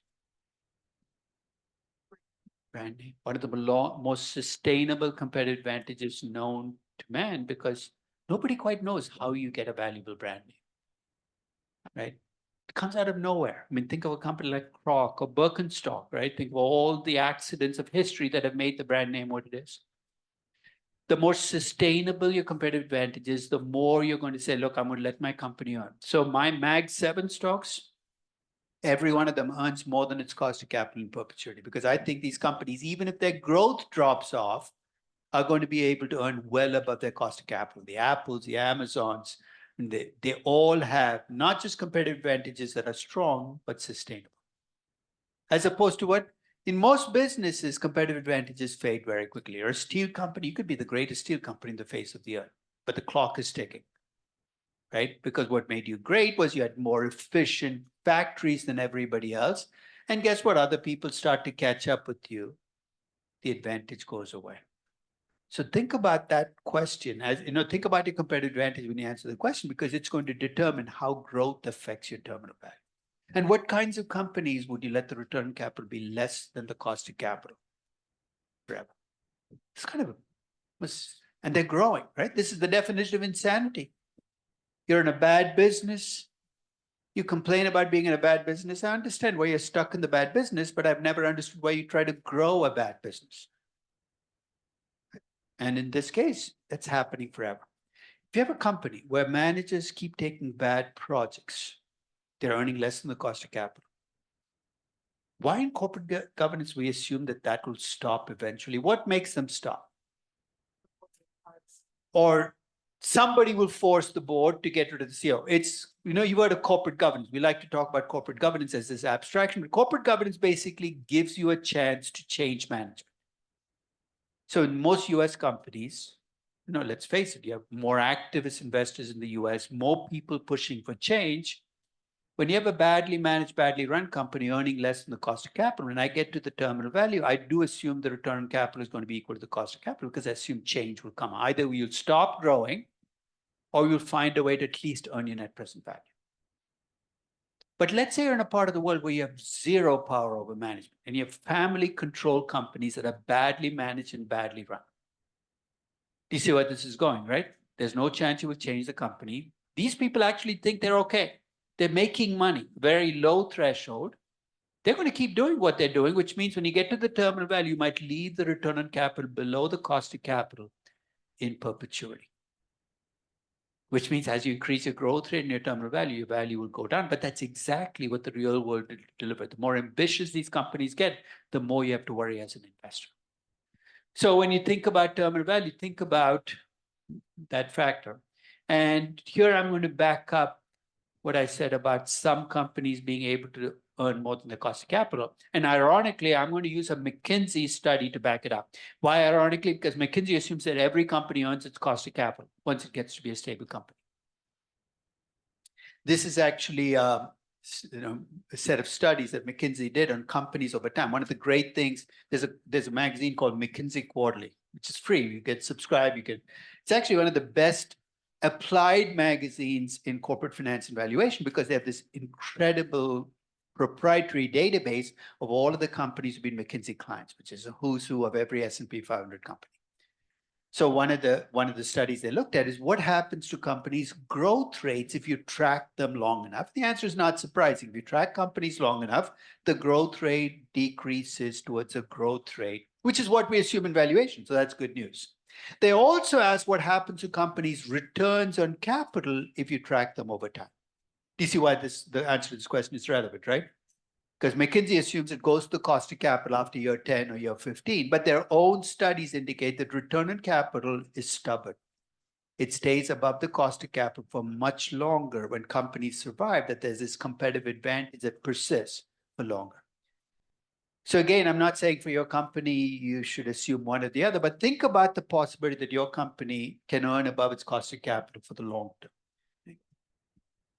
Before I leave this section, I have to point to something that I see in discounted cash flow evaluations all the time that I think borders on valuation malpractice. I'll give you the set of assumptions many of you will see in evaluation. So you'd see somebody's done a DCF valuation in year 10, they come to your terminal value calculation. Here's what they will do. They will set CapEx equal to depreciation. So let's go the step at a time. CapEx is equal to depreciation. What's your net CapEx? 0. They will assume working capital requirements are negligible. That makes it 0. What's 0 plus 0? 0. What's 0 divided by any number? 0. So if your net capex is 0, your working capital is negligible, your reinvestment rate is 0. What's your only growth rate compatible with a 0 reinvestment rate? 0. And here's where they will say, I'm going to use a 2% growth rate in perpetuity.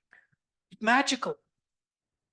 They'll give you all kinds of, dances. There is no universe where this is okay. You cannot grow 2% a year in perpetuity without reinvesting, because then your return on capital will go to infinity, right? Because your denominator stays frozen, your numerator keeps growing 2%. And here's one of the excuses that we're growing just at the inflation rate. You're going to hear this. So tell me what the pushback is when they say, but what if the growth rate is just, you see how the logic goes, right? If I'm growing just at the inflation rate, I don't need to build more capacity. So why do I need to reinvest if my growth is equal to the inflation rate?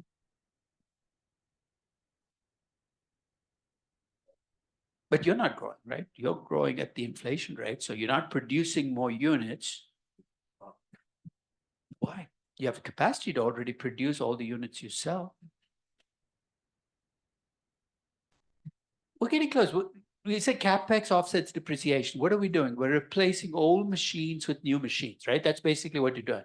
And if you live in a world with inflation, finish the rest of the story. Your old machines, which you bought 10 years ago, cost you $100. Your new machines that you're taking to replace the old machines cost you what? The same inflation that shows up as a good thing in your revenues and earnings now shows up as, that's why it doesn't matter what your growth rate is. If you're going to grow, you're going to reinvest. And the reinvestment you're getting with inflation as your growth rate is the reinvestment of existing capacity being replaced with new capacity, but at a higher cost, because that's what inflation does to you. There is no escape hatch. If you're going to put in growth, you have to reinvest. So don't let people talk you out of that, saying mature companies, they don't have to reinvest. That's fine, as long as you don't have growth. If you put in growth, reinvestment becomes necessary. And there's one final point. When you make your company a mature company, by giving it a growth rate of a mature company, for God's sakes, give it the characteristics of a mature company. See, what are you talking about? So let's say you sit down to value a company. It's a young, risky company. Could your beta be 2 or 2.2 for your company today? It's a very risky young company. Yeah, could be 2.2 today. And I'm okay with that. But over the next 10 years, what are you going to do to the company? You're going to make it a mature company, and you're going to make it grow at the same rate as the economy, right? So what should happen to its beta? If you're making this company go from a young, money-losing, high-growth company to a money-making, mature company, at least give me a sense of direction. The beta that was 2.2 should become closer to 1, right? Mature companies shouldn't have betas of 1.8, 1.6. They'll tend to move towards 1. Doesn't have to be exactly 1, but 2/3 of all companies in the world have betas between 0.8 and 1.2. You're going to be in that middle of the distribution, not the other end. Young, money-losing companies, what will they tend to have as debt? I mean, many of you are running into this and you're valuing your young companies. How much debt do they have? Young, money-losing companies often have very little debt. They're almost all equity funded. You take tech companies, almost no debt. But if you make your company a mature company and it's a money-making company with a 3% growth rate, can it afford to borrow money? Yes. Doesn't have to, but your debt capacity to change over time. And we already talked about returns on capital. Right now, you have a niche business. You're making an amazing return on capital. Great. But over time, that number is going to move towards your cost of capital as well. So when I look at your company in year 10, it has the same name as your company today, but it's a very different company. Its cost of capital is going to be lower. its growth obviously is going to be close to the growth rate of the economy. You know how this is built into the spreadsheet? I have the average cost of capital for all companies. And over time, guess what I do? I push you towards that average. So you start with 11% cost of capital. By the time you get to year 10, the default is I let you to override it again. Every single one of the defaults you can override. It's the questions right below the inputs.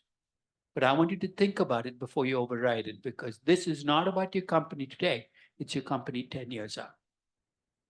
And when you talk about reinvestment, as you saw, at least in steady state, don't use sales to capital ratio. The terminal value is entirely based on growth and return on capital, because now you need to maintain your balance sheet as balanced for the rest of eternity. The only way to do it is to tie your growth to your return on capital. So I'm going to stop there, and you have every input you need to do your intrinsic valuation, right? So if you've been putting this off, you say, I'm going to wait till it's done. You have no more excuses left, right? I would like you to at least open that FCF. And if you remember, I sent a YouTube video that I did, input cell by input cell. So you can go through, you have no idea what I'm talking about, do you? I will send it out again because obviously you've completely blanked out on this. But I would start to value your company, and because the end of this month, I'd like to give you please feedback.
Essentially, I have.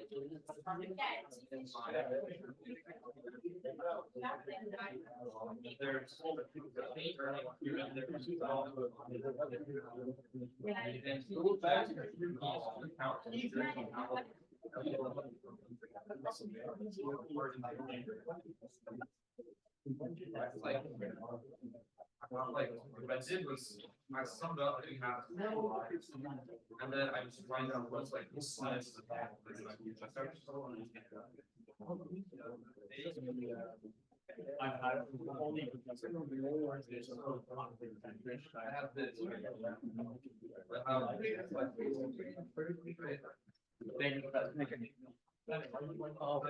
Did you log out? I don't know why I'm still like missing all the emails from you. You know, I said, go to a group and basically it's the title for the class, B40, at Stern, and NYU.edu. It's connected to a Google group that the school maintains, which should relate to the registration and other. Yeah, but like, Unfortunately, if that's not working, I can't fix it. What I'm Okay. saying is I can't add people to the Uh-huh. Google group because it's based on registration. okay, So talk to somebody in IT and ask why you're not showing up. okay, So tell them specifically what the problem is. And I'm Mhm. sending it to the class alias for the Google group based on the class. You're registered in the class, so Yeah. assume you can check your registration. Say, I'm registered in the class, but I'm not showing up in the Google group. Is there something in the school system that's causing the two to kind of increasing some people? okay. Some are not showing up. Okay. And like, because I missed the email, so like, where like we can pick up the quiz? So I share based on. Because on the ninth floor. Ninth floor at All the AMAP? emails are actually on an email chronicle on the webpage. Okay, I'll chat to them. Yes. So I have a question about betas. Mhm. So when I'm trying to think about industry average betas, doing from bottom up, I'm having some trouble. So this firm does AR for consumer, but mainly for like medical, manufacturing, and enterprise. And they do a little bit of consulting services for like the parts that they're really well known for. So I know there's gotta be electronics general will be like the main one, but should I also have electronics consumer? Well, if it's a part of the segment of their product. Okay, and then what about, and then I guess engineering, even if it's like, Engineering is not a business, right? Engineering creates products unless they charge. they charge services. They can use engineering for consulting. Okay, and then am I supposed to like prospect out, I think that each of these business lines would be 10, 20%. No, it's going to be part of your story. You've got to get a storyline. Why do that one business is going to grow more than others? Right? That the entire thing is going to grow at the same rate. You can treat them as a consolidated company and you tell the story. You feel that one business has much more potential than another, then it has to become a storyline. So I'm looking at 10 years from now what I think the proportions will be. So I looked at your Tesla valuation and it seems like you kept the same betas, like this. You did the beta breakdown based on how the business currently breaks out. Related to the electronics and the software itself. So it wouldn't be a software. That wouldn't be software. You wouldn't say like, oh, Tesla's selling software. So No, they can sell software. Software that is part of the it's optional. You can buy the software. Some different margins. The reason I said that, not because it's a different risk. Okay, so similarly, if this company starts selling software for the virtual reality AR glasses, I shouldn't mark that as software. I should just keep it as electronics. It's packaged. One side. Software comes with it, then you should just treat it. Like Apple and the App Store, for example. App Store is a service business. That's separate from it. It's service business because it's a transaction. Anybody who buys any product for their app, even if it's not made by Apple, goes to the App Store and Apple keeps a percentage. What's the difference? It's a platform for retailing Apple products and services. It's very different. Computers, devices, stuff. It is a different business. This would be AR apps that then But are they just their apps? mainly their apps, but they also take a cut of whatever apps are sold on their apps. So then they are building retail. So okay, so break it into software as well. But just be careful. You don't want to do too much breaking down. Okay. The big difference would be the margins in the business, is not so much the cost of capital. Thank you.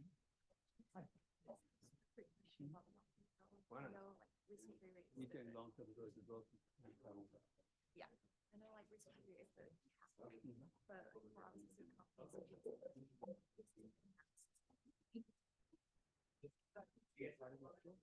Tobacco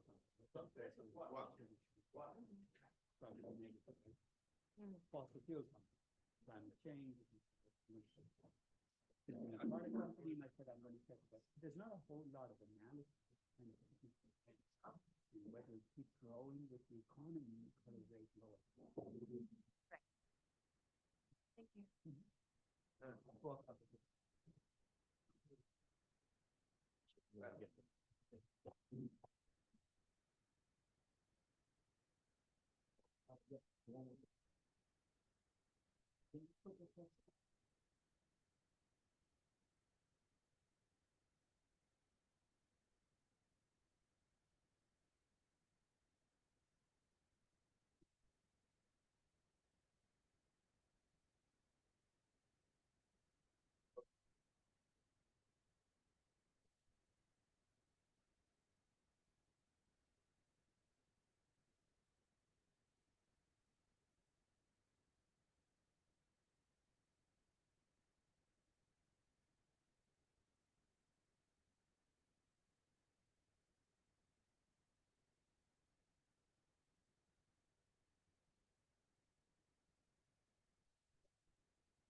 Testing 1, 2. Yeah, have on the podium mic. Testing 1, 2. Test 1, 2.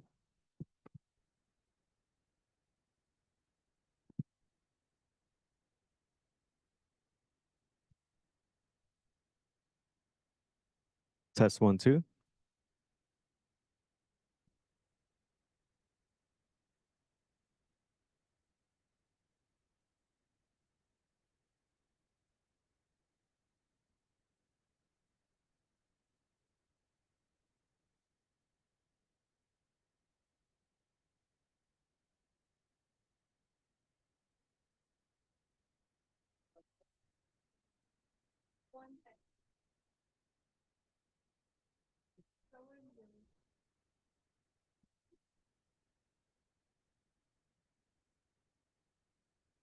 Test 1, 2.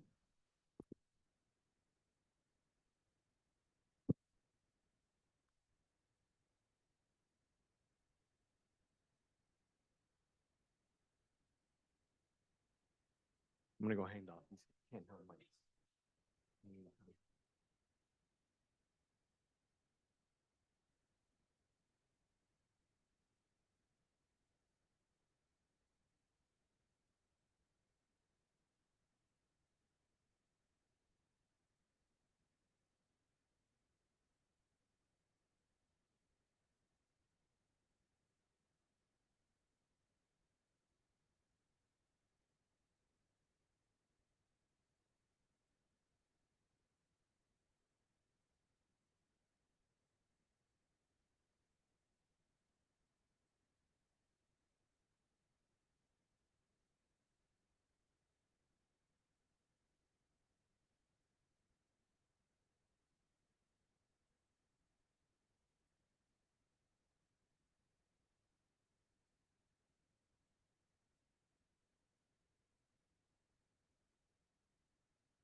Well, make sure to turn it on.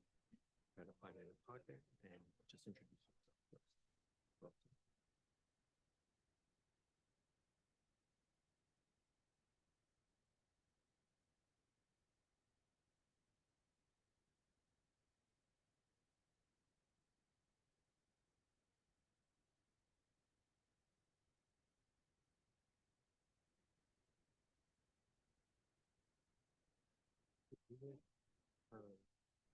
Does she have like an inner color, like the black color? You could probably do like one. Hello, how you doing? Hi, Matt. How you doing? Good, good, good.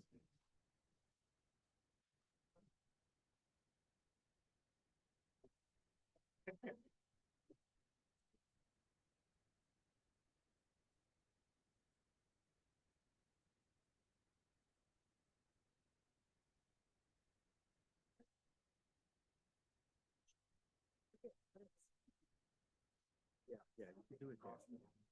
Just have it like a little like around here, not too far up. Yeah. You can do it there.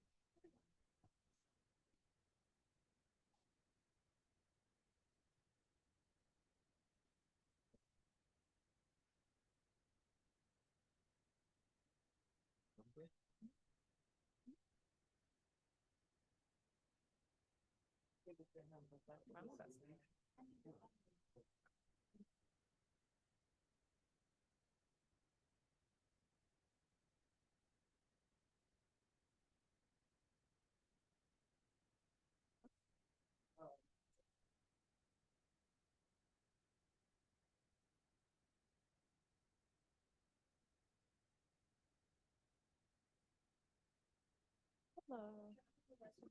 Yeah, yeah, yeah. Mm-hmm. So you can mute my camera first. Just interrupt. I think it. I believe it's showing.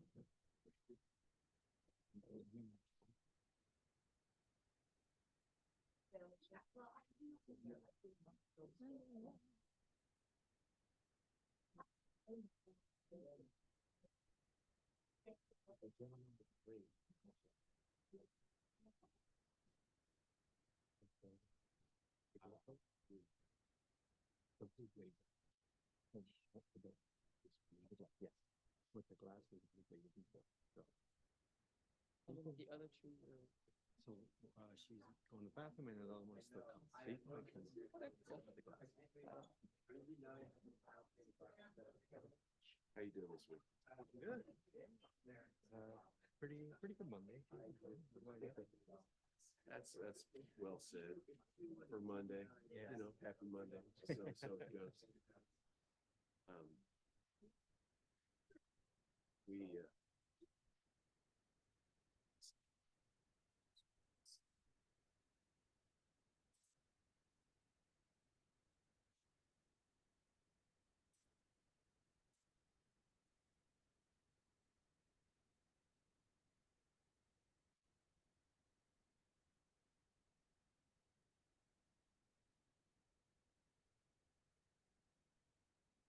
Great.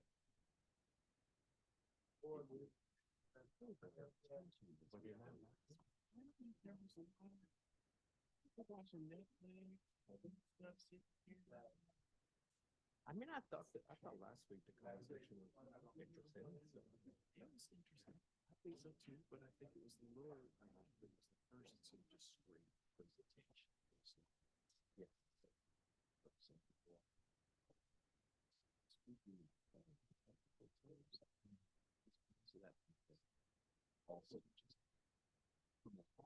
okay, this stuff. So many just like every section is like 400. Oh yeah, You're yeah. gonna sit here watching Netflix. Just might as well just burn scenes. It's just Flush down sort of. yeah, exactly. And not burning. It's not fair. People who sit you know, so okay. A little bit polite. Make some PSA. A little bit, yes. Like I wasn't talking, still just. So it's understandable. Which reminded me, turn on the projector. All right. Right.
Okay. See if it comes out together. Do you feel comfortable making up for the two guests and I go upstairs? Okay, cool. So go up and make sure they're good. Have any issues, just wake me and I'll come down.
Two things, one process.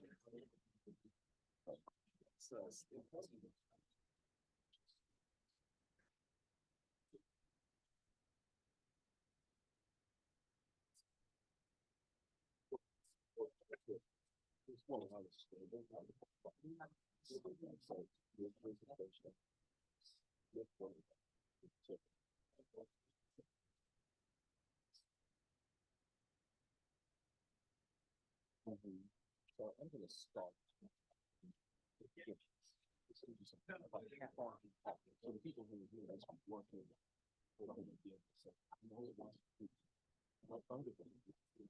Right.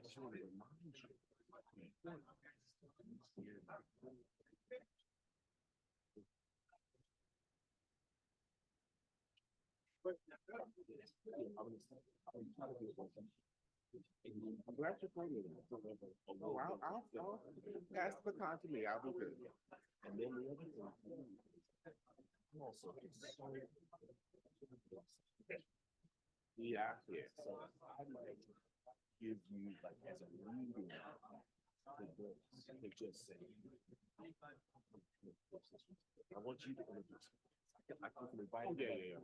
But you, but I want to stand right here. It's like, yes, I don't want to read it. Yeah. But go ahead. But just to say, like, we frame this in terms of social justice. I'm going to say a few things about it. Like, because there has been such a criticization of the concepts that are in the title. I want to just give you the first intro to say, how does social justice translate into what we're talking about? It's the business community. Right. And just like to just name the elephant, tame the elephant, like just have that out there, and then you can kind of intro with what you want, and then we can hopefully with that get into what our guests are going to say. Is that all right? Oh, absolutely. Good. So good. Thank you for that. Sure.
I'll put them in.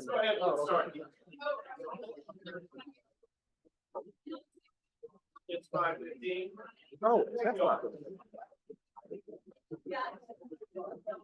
Thank you very much. We're going to go ahead and get started now. Find a seat, please, and give us.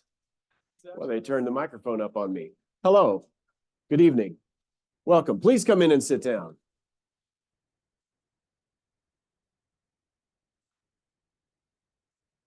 Go ahead and find your seats, please. They really did turn my microphone up. Hey, Denise. All right, good evening. Thank you. We'll begin now. Welcome to Business and Society. It's March, what is it, the 4th. Please give me your attention if you would, please. We'll start the session. We welcome you here. We remind you momentarily to be present and with us. And I'll say a few words about where we are in the syllabus. This is, again, a message.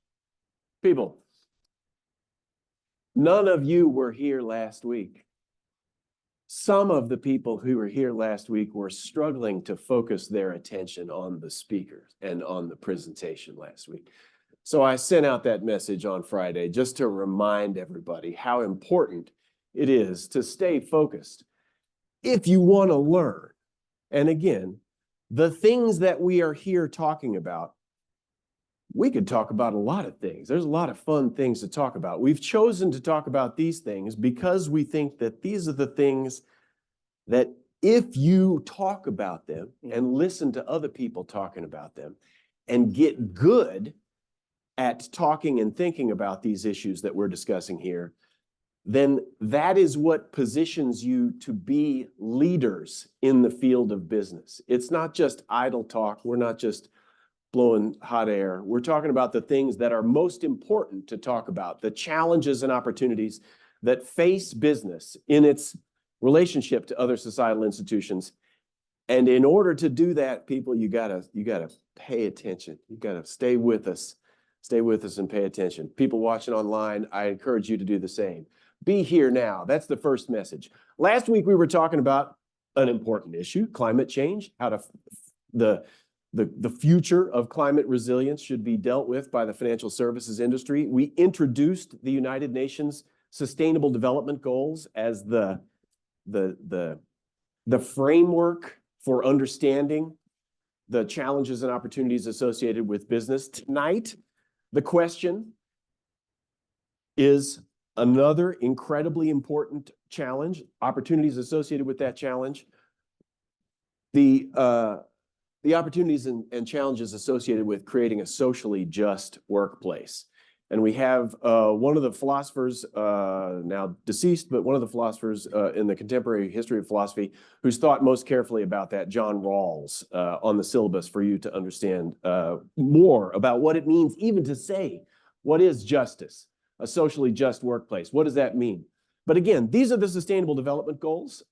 You are all, our guests should know, every student in this room is going to choose a topic in this unit to write about, something that they care about, something that they're passionate about. And this is the kind of the list of possible topics that we provide to students as an introduction to what is possible to talk about. When we're talking about social justice, at least what we're talking about tonight is the goal number 10, the notion that we should reduce inequalities.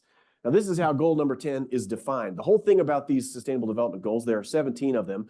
Underneath them, there are targets and indicators where it all gets much more specific. So goal 10, reducing inequalities, it has to do with economic inequality and income, but also age, sex, disability, race, ethnicity, origin, religion, economic, and other status within a country. Not for nothing, one of the things that my section, we talked about in our discussion sections, last week, the climate finance presentation ended up talking about tens or hundreds of millions of climate migrants, people driven by climate change to leave their homes. So this goal also addresses that, migration and development assistance for people who are fleeing climate change.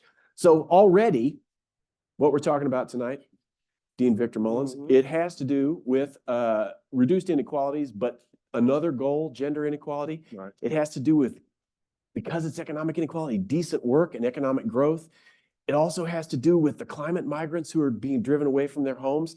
And how do you handle that? Well, you need strong institutions, peace and justice, to ensure that those gains are equally distributed among those who deserve them. And in order to do that, you need to have all of these things working together, partnerships for the goals. I'm doing this deliberately to say, as you work on your papers, Professor Younger, you know this is to be true, you're going to choose one topic, you're going to choose something that's generally interesting to you, and you're going to choose then to write about it in a way that zeroes in on something slightly more narrow. The challenge there is and will always be by getting narrow, then you realize, oh, all these things are totally interconnected. To say social justice in a climate change reality is then to say all of these things. They're connected fundamentally and very importantly. So with that as a preface, I'm going to say that the guests that we have here tonight are, I can't imagine a more qualified set of guests, our panel tonight, to speak to you about the challenges associated with social justice. I'll introduce them briefly, and then my colleague Victor will introduce our external guests in more detail momentarily.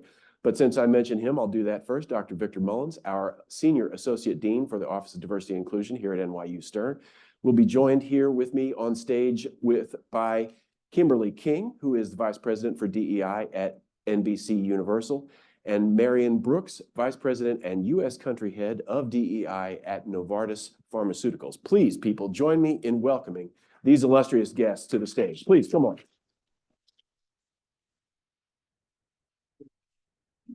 Please. Testing.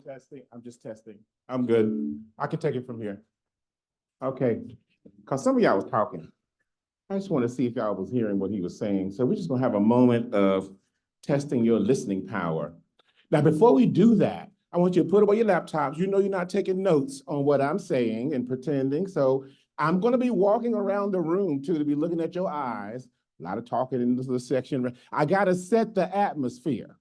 This is not gonna be one of those sessions where we talk in like 5 minutes before you Q&A and you go about your day. This is not gonna be a transactional moment, okay? And some of you are like, God, shoot.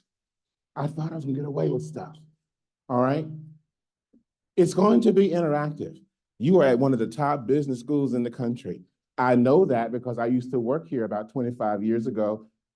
Oh, when me and my colleague were leading the undergraduate program. I used to be the dean of undergraduate program here, long time ago. And then I left. And then John left. And John came back. And I came back in a different role. So to everybody good? Sir? Yeah? Let me just tell y'all, I studied group dynamics. I can manage a room of 500 people. Sir, you good? Yeah? You good? Lock eyes with me. Listening is one of the most powerful competencies that you can have. Now, you're going to graduate from this top business school. You're going to have a really nice salary. The stats are good. But if you truly want to be highly sought after and get beyond that, you're going to have to learn how to listen. And we're going to do that in the next 45 minutes.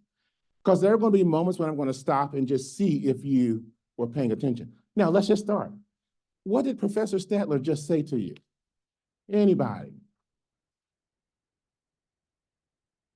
I'm also good with silence. Silence is a very powerful combination. So if you think I'm going to be nervous with silence and talk and answer the question, it won't happen. What did he say? There's like 5 UN sustainable development goals that we're going to go. Oh, and then can you put it back on that slide? Just keep it there. He said that. That like relate to specifically you guys like job roles and how they affect business. Right. 5 goals that relate to you actually being powerful leaders of change. Yes. This is kind of real out here, feedback. You hear my feedback? It's kind of, yeah, just, yes, go ahead.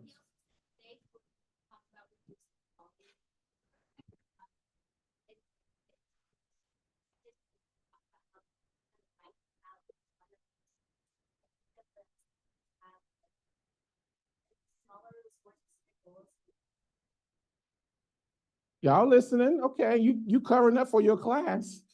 That's good. Oh, they good. One more.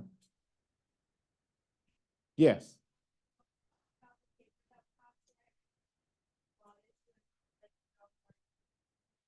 Okay, thank y'all. We got to feel love and energy with each other. You know what I'm saying? I don't like just transactional, I talk, you listen, and you go away, and we never had a connection. It's really important. Okay. Before I get started in introducing our guests, can you just tell me what social justice is in your mind? What's social justice? as you define it. There's no right or wrong answer. I just kind of want to know, yes, what's your gut? Equal opportunity for everybody. Others? Yes. Okay, I like that. Just basically, can you just have an equal starting point for everyone? Others?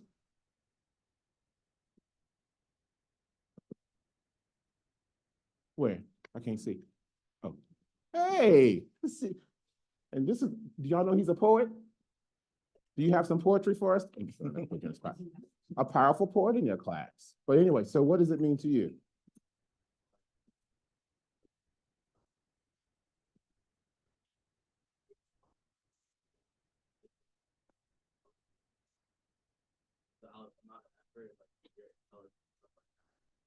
That's ideal. Whatever you do is not based on color, gender, sexual orientation, ... It's based on your ability. Wouldn't that be wonderful if we were in that world? So your transition question to me was, in a world in which DEI programs are being eliminated as I speak to you right now, there were probably 10 eliminated in the last 10 minutes, right? How do I feel about that? I'm real excited about where we're going. Let me just make it clear. The acronym may have gotten in the way. Would you agree? We can talk about that. The reason why the acronym exists will never go away. You can get rid yourself of every DEI program forever and ever, and you're still going to be presented with an environment in which we are trying to allow people to be on even platforms. And that's the difficulty. When you thrive at Goldman Sachs, when you thrive at Novartis or NBC Universal, the company thrives. That's, to me, is DEI at its best. But what the problem is when there are walls that are presented in front of you. Do you have lactation rooms for me as I am preparing? The desk is not high enough for me when I walk in. The lighting is actually not conducive to my ability to learn because of my disability, and so forth and so on. So it's something that I want you to walk away tonight understanding this is not an acronym fad, a phase. It is something that you future business leaders have to adapt to, regardless of whether or not you're leading teams, working alongside teams, ... You're going to have to embrace that complexity. And that's social justice, by the way. So thank you for that. Well, let's get started. I'm going to have another listening moment in 1 second. You got to have to listen, okay? All right, Kimberly King. Yes, Are you ready, Kimberly? I am so You're ready. setting the atmosphere, right? And how you are setting the atmosphere and energy, it speaks to me. All right. Hello, Violets, how are you? I am one of you. Hello. They're going to get there. All right. Okay.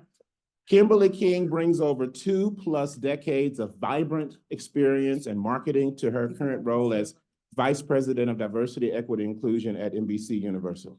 And in this capacity, Kimberly leads initiatives to foster inclusivity within the workforce and alongside advertising partners.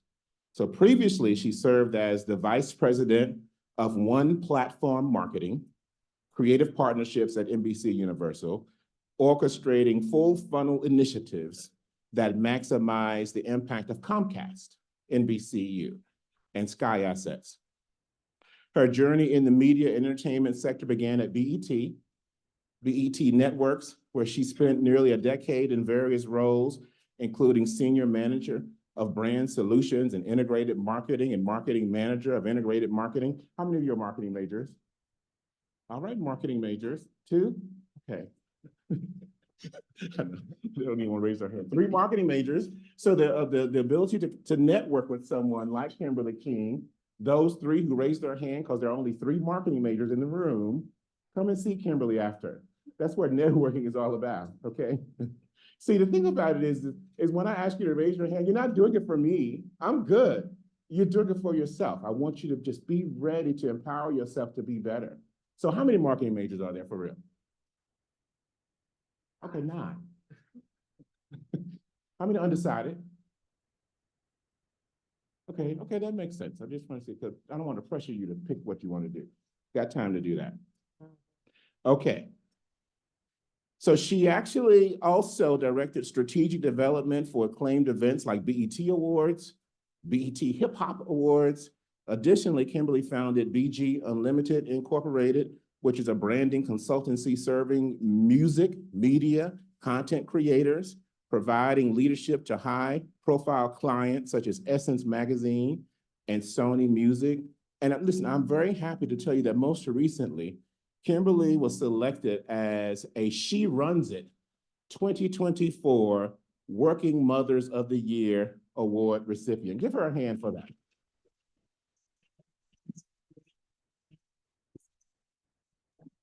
Okay, listening exercise number 2. Tell me about Kimberly. Yes.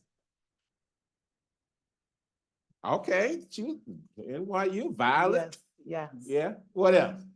Oh, I'm sorry, you're gonna be running around. Okay. She's a marketing major. She worked at NBC Comcast. Now she's at NBC Universal. Currently DEI, for vice president for DEI. If you want to help me pass our shirts, John, as I fill out, because, I know John is like you, I have not reported to you about 25 years, but as students involve themselves, just give them a little gift, all right? So thank you for that. I just want to make sure y'all paying attention, all right? That's enough. Let's talk about Marion. Marion Brooks brings over 3 decades of diverse leadership experience to his current role as the Vice President and U.S. Country Head of Diversity, Equity, and Inclusion at Novartis, with a profound understanding of the pharmaceutical industry. He oversees critical DEI initiatives driving talent acquisition, engagement, development, while infusing diversity and inclusion across all organizational functions. He holds an MBA in management from Amberton University and a BBA in marketing and marketing management from University of Texas at Arlington. And his leadership extends beyond professional endeavors, evident in his involvement with Kappa Alpha Psi Fraternity Incorporated, one of the best fraternities in the world. Okay. Yes, yes, yes. Okay. So I don't know if we have fraternities at NYU. We have any fraternities at NYU? Okay. But anyway, if you want to know about Kappa Alpha Psi, come to see us after. All right. Okay. With a passion for fostering inclusive environments and driving societal impact, Marion continues to shape organizational cultures and inspire meaningful change within the pharmaceutical industry. So what about Marion? And then we're going to get going in our discussion. Yes. Integrates DEI simply.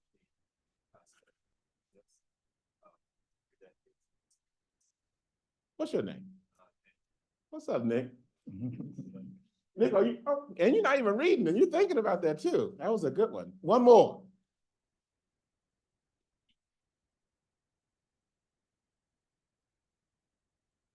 All right, y'all listening. I'm just seeing if that was on that board, but good. What's your name? All right, Drew. Y'all ready? I don't want this to be a listening exercise. I want you to listening and also participate. I want you to challenge your current perceptions. I want you to understand that I know that when you hear, some of you, DEI, it really just pisses you off.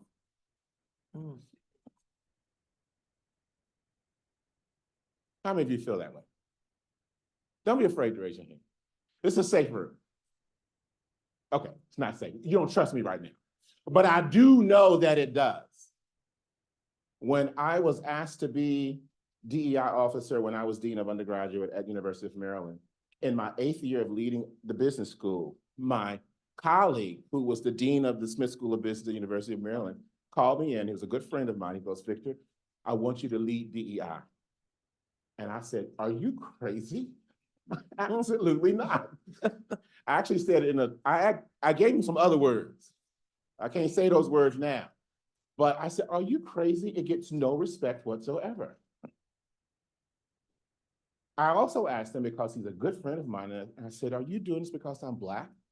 And he says, "To be honest with you, yeah, I am. I don't know anybody else can lead the effort." And so I respected his honesty.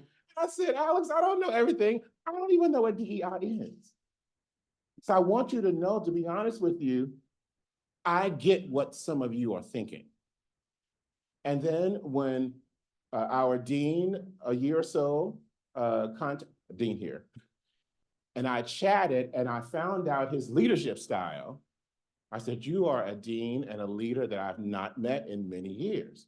One who looks at the fullness of the community from the moment that you're even thinking about applying to the moment that you are admitted, to the moment that you are engaged, and what kind of experience are you going to have? And do you grow while you're there? And when you leave here, are you going to be better? See, that's a journey. That's why I took the job of DEI. So I'll start. All right, Kimberly, Hello, you ready? always, stay ready. So let's talk about what inspired your leadership journey in DEI. Sure, I would say the journey itself inspires me. I'm a constant learner. Since I was an undergrad at Wesleyan University, I did. Okay, come on, we got Wesleyan in the house and NYU. I'm a Master's Science graduate in integrated marketing. That constant curiosity is what fueled me. There's always been an undercurrent in my career of service, is what I like to call servant leadership, paying it forward in different ways. In corporate America, that looked like employee resource groups. And when I was at Wesleyan, it was creating things that I could not see. And that's always been this undercurrent. So when the opportunity met the preparation, it was that right moment for me. I would also say the other thing that fuels my pursuit of this work that you have so eloquently communicated is real work, and I'm sure Marion can speak to that and attest to that too, is my son. My son is joining us today. Raise your hand, Cooper. Say hi to Cooper. Cooper is 12, and I was a student here when he was about to turn 5 years old. And when I decided that I wanted to pursue higher education, it totally had the vision of making the world a better place for him. What is he stepping into? How are myself and his father preparing him for that future? Highly motivational for me, and it definitely is the light or the wind beneath my wings, if you will. So for me, I'm a businessman at heart. So I spent the majority of my career on the business side. So I was the first African-American man to be a head of marketing at Novartis, sales, training and development, patient and specialty services. And back in 2018, I wrote a book, and hopefully we'll get a chance to talk about branding a bit as well. But it was a way for me to brand myself outside of what I was doing in this narrow lane. And the book did exceptionally well. I was ready to leave the organization, and they came to me and said, Marion, we're trying to go in a different direction with DEI. So I've always been highly involved in diversity, equity, and inclusion, very similar to Kimberly in the employee resource groups and all of those types of things. And they were looking for someone who could infuse the business side with the DEI side. And they said, we're trying to infuse DEI into the DNA of our organization, and we feel like you're the perfect person to do it. Now, to your point, Victor, when they first offered it to me, I was like, but why DEI, right? Is that the only avenue for me to get to vice president? And then I reflected on it. What is my purpose on this planet? And I've gotten very clear, I do executive coaching as well, that my purpose on the planet is to invest in people to help them maximize their impact and their potential. What better way to do that than to be in an organization where I'm fusing the business with equal opportunity and access for all people? And so I took the role, and it's actually been the most challenging and rewarding job that I've had in my entire career. And I want you to just take on the last couple of words, all people. I want you to be clear when you walk out the door that DEI is designed for all people. The inclusion. That's the inclusion part. In fact, if I had to pick one, I would probably say it starts with the inclusion element. It's so key. Victor, I gotta, as your host, In the name of inclusion. Yes. we got half the people in this class who are not in this room. Right.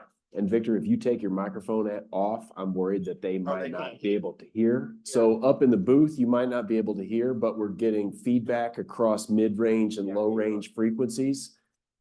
If you all could help us dial that down, now the high is coming up. And that's slightly better. That's better. Thank you, Marion, for testing, for saying that, and Kimberly, because as I look at each and every one of you in the room, you're going to be leading eventually, if you're not leading clubs now. And the most important thing that I want you to understand is each of us have a role in creating the environment in which everybody looks at you and feel a part of you in their environment. Their affinity is strong towards the organization because you have created an atmosphere for them. So regardless of ethnicity, background, ... your space, the atmosphere that you created, I'm part of it. Trust is the second thing that when I first got here tonight, I set the atmosphere. You probably didn't like it, but I set the atmosphere because it was really important for me to set the atmosphere so that we can learn, so that you can walk away understanding this is part of you too. DEI is just not for Black people to lead. DEI is not just for women to take on the role. DEI is not just for those who are in LGBTQ plus communities. It's for those who have the desire to lead with efficiency. So that's why I think this complexity, but yet a season of DEI is so important. So thank you for that. What is social justice? Just based on, what do you think it is? I think it's what the class set the stage for. It's creating fair and equitable pathways so that we all can engage in community. That social justice work begins, I think, and is anchored holistically in humanity. Just as we've been talking about how DEI is for everybody, right? And the focus on the inclusion piece of it all. The social justice part allows us, and that humanity piece helps us to bring all parts of ourselves to the table. It's kind of how I've been thinking about DEI from an integrated approach. I love that you shared the merging of the business and the workforce. It's the exact same work that I'm doing as well. And when you think about what the business needs are, and then what the people needs, what is at the intersection except us, the employees, the students. So the more that we can create inclusive environments where we can start thinking about what does it mean to bring the intersections or the multiple parts of ourselves to the equation, that humanity piece is what's going to help anchor that social equality and justice for all the places and spaces that we interact. Yeah, I like that, Kimberly. Absolutely. Love it. For me, I think you have to look at the intersections as you were discussing, but also to be clear about the equal access. Yes. Right? So it's not about aptitude, it's about access a lot of times. So I'll give you a quick story. When I joined Novartis 24 years ago, there were very few women in leadership. If you saw a woman director or vice president, she was from another planet. But the organization made a commitment, right, that we were going to provide equal access. So we identified female talent, we invested in female talent, and we promoted and supported our female talent. Now we have 47% female leadership. 47% of our leadership is female. It wasn't that they didn't have the skills, they didn't have the equal access. And if you have a garden and you are watering and nurturing and tilling part of the garden, and the other part you're just allowing the weather and the elements to impact, that garden is going to die. This one is going to foster. So social justice is watering all gardens and letting them grow and letting the best rise to the top. But if you don't have equal access, if you're not investing and you're not committed to equal access and growth and development of everyone, you're going to have gaps. And that's what we've seen in this country over the years. And so this year is the 60th year anniversary of the Civil Rights Movement, right? And signing the Civil Rights Act. and we're going right back to where we were there as far as mindsets are concerned. So I'm looking at you guys as the generation that's going to get it right when we talk about social justice, being clear about what it is and competing fairly. Wait, can I jump in or just on top of that? Wake up! I love that you said the access points, right? Because when you think about the next generation of leaders, part of what we're doing right now and what these classes are designed to do is help you to critically think. And what does critical thinking come with? Inquiry. What does inquiry come with? Asking questions, right? The more and more you start coming into the system of it all, oftentimes less questions get asked. You're expected to implement. So when your influence starts to reverberate 24 years at Novartis, dust it off, right? Because that level of access and opportunity and influence that Marion's been able to cultivate has created more access and more opportunity. So your opportunity becomes, how do I begin to start thinking about these things critically to unpack it so that by the time the rubber meets the road, when I'm in the workforce, when I'm ready to make my money, when I'm ready to contribute to society, I have a frame of reference. I have an understanding about who I am and who I'm connected to so that we all can come into the space and we can work collaboratively. I love what you just said. It actually reminded me of a concept. How many of you are interested in consulting, solving problems? At the end of the day, everything is consulting, isn't it?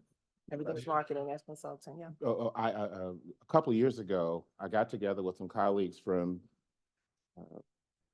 McKinsey and a few of my friends, and we got together and we said, you know, at the end of the day, what is the purpose of business? And that is, at the end of there are many purposes, but one is to solve problems.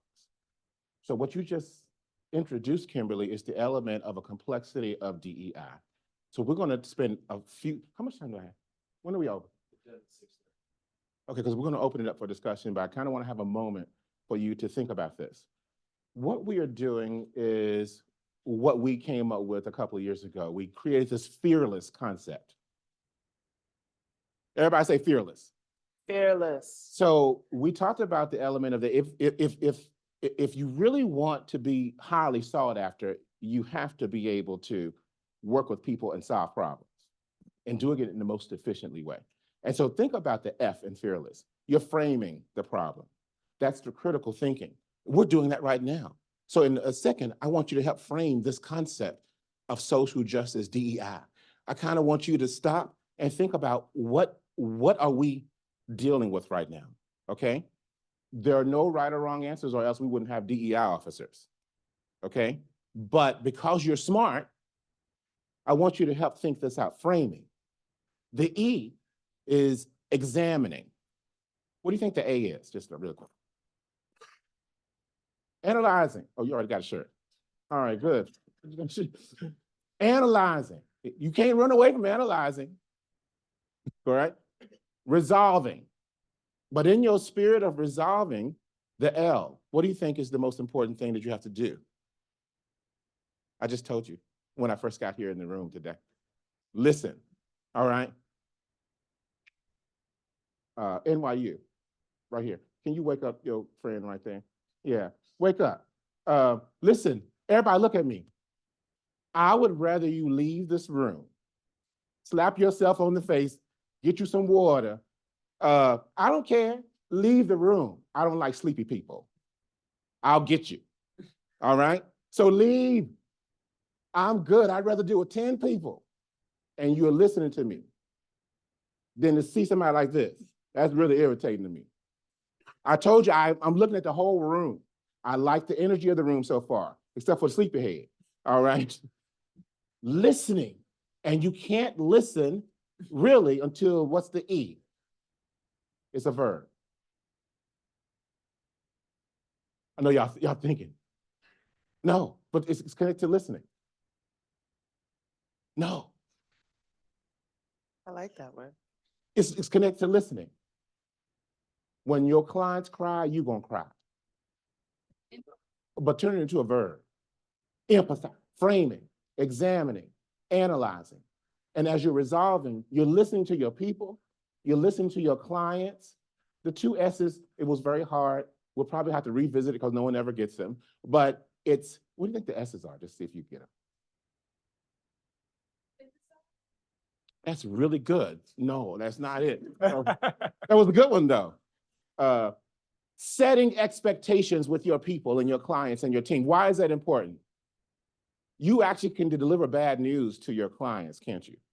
But if you trust them and they trust you, the bad news will be okay.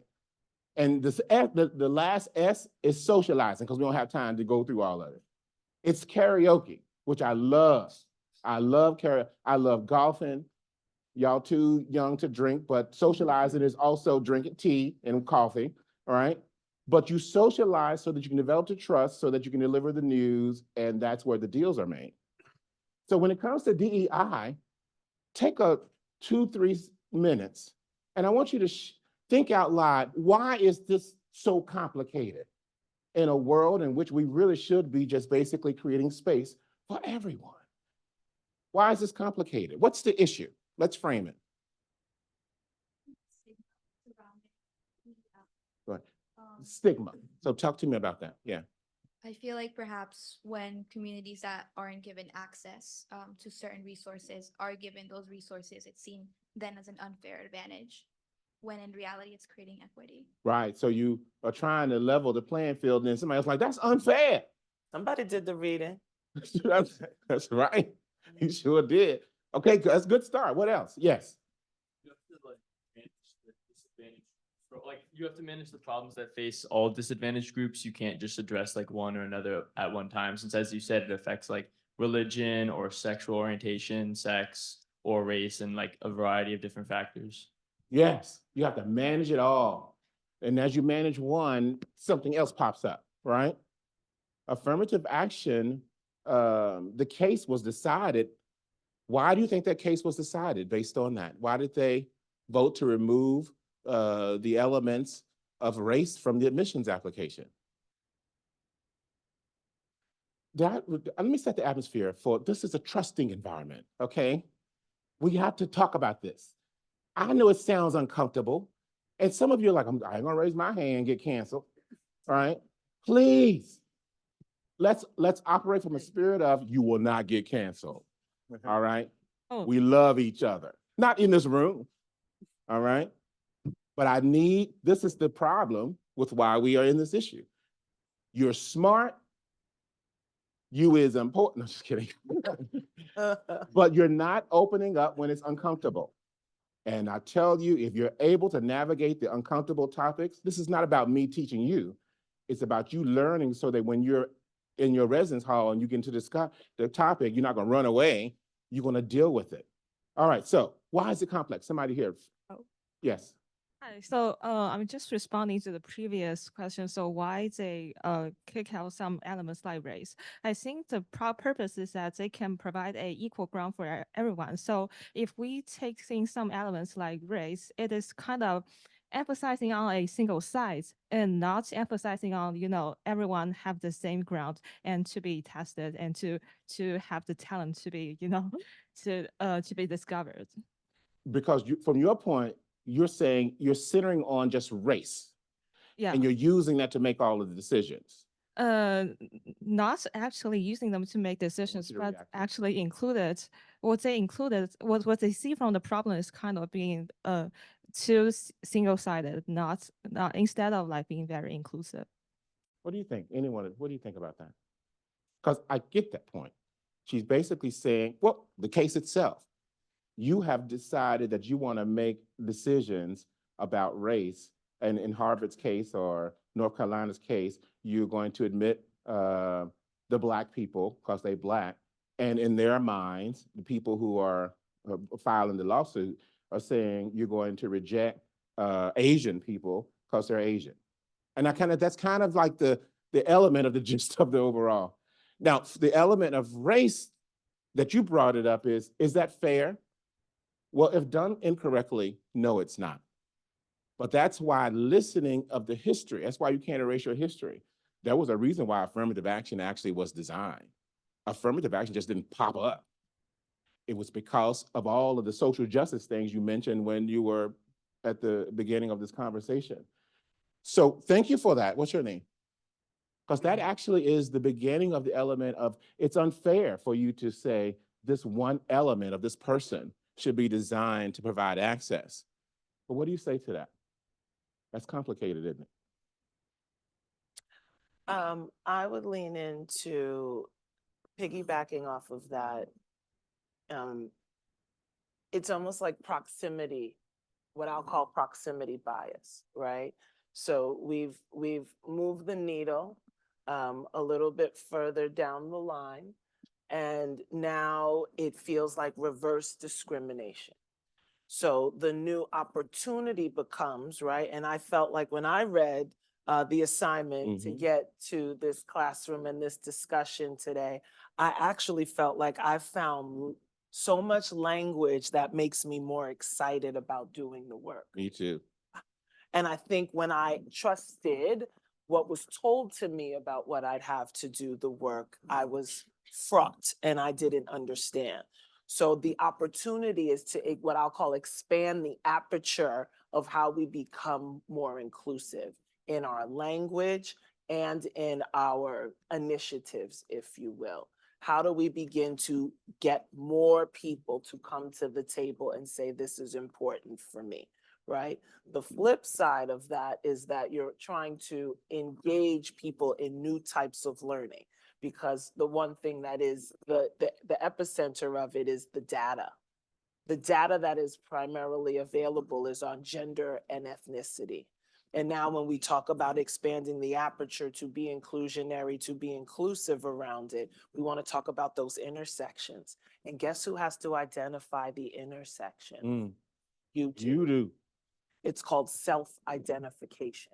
And I can tell you that I don't have percentages, but most people do not choose to self-identify for a variety of reasons, which is why we got to work on the equity. We got to work on the bias. We have to have more language so that we can arm ourselves with feeling comfortable, confident, trustworthy to share the parts of ourselves that we don't transact data on public facing. Am I making sense? No, it's well, to me, you are. I'm not sure what everybody, but there was somebody here who wanted to make a statement about my frame. Let's continue to frame a little bit. Oh, I was gonna give a reason why the Supreme Court ruled it Yeah, go ahead. unconstitutional. So, it seemed that part of the reason was they felt that it wasn't actionable. Like they felt that, okay, like if you were gonna implement these diversity, equity, inclusion tactics, that there would needed to be like a timeline and like it had to be there had to be a timeline for it. There had to be kind of like a concrete like level of doing it, and they felt that the wording was too vague. And I know they talked about, I forget what the Supreme Court case was, but I know they referenced that and said that, you know, yeah, in this time frame, like that was okay, but like now in the future, like we've moved past that, and now it's like it can't be indefinite. Like it has to be there has to be a starting point and an ending point. And they felt that not only was it like, as you said, unfair now, that like okay, like things are at a okay level now that it's not needed, but also that there was just no like, I guess, concreteness to it. So that's what I know. They cited that in the case. which contributed to the confusion of and it contributed a lot to the decision. It's not that I support the decision. If it wasn't for affirmative action, I wouldn't be here where I am. I do, though, to your point, and even to your point, kind of from a neutral standpoint, kind of recognize how someone could have lost their fight because they made it a little bit more complex than it should be. It allowed for those on the other side to say, you're not being fair.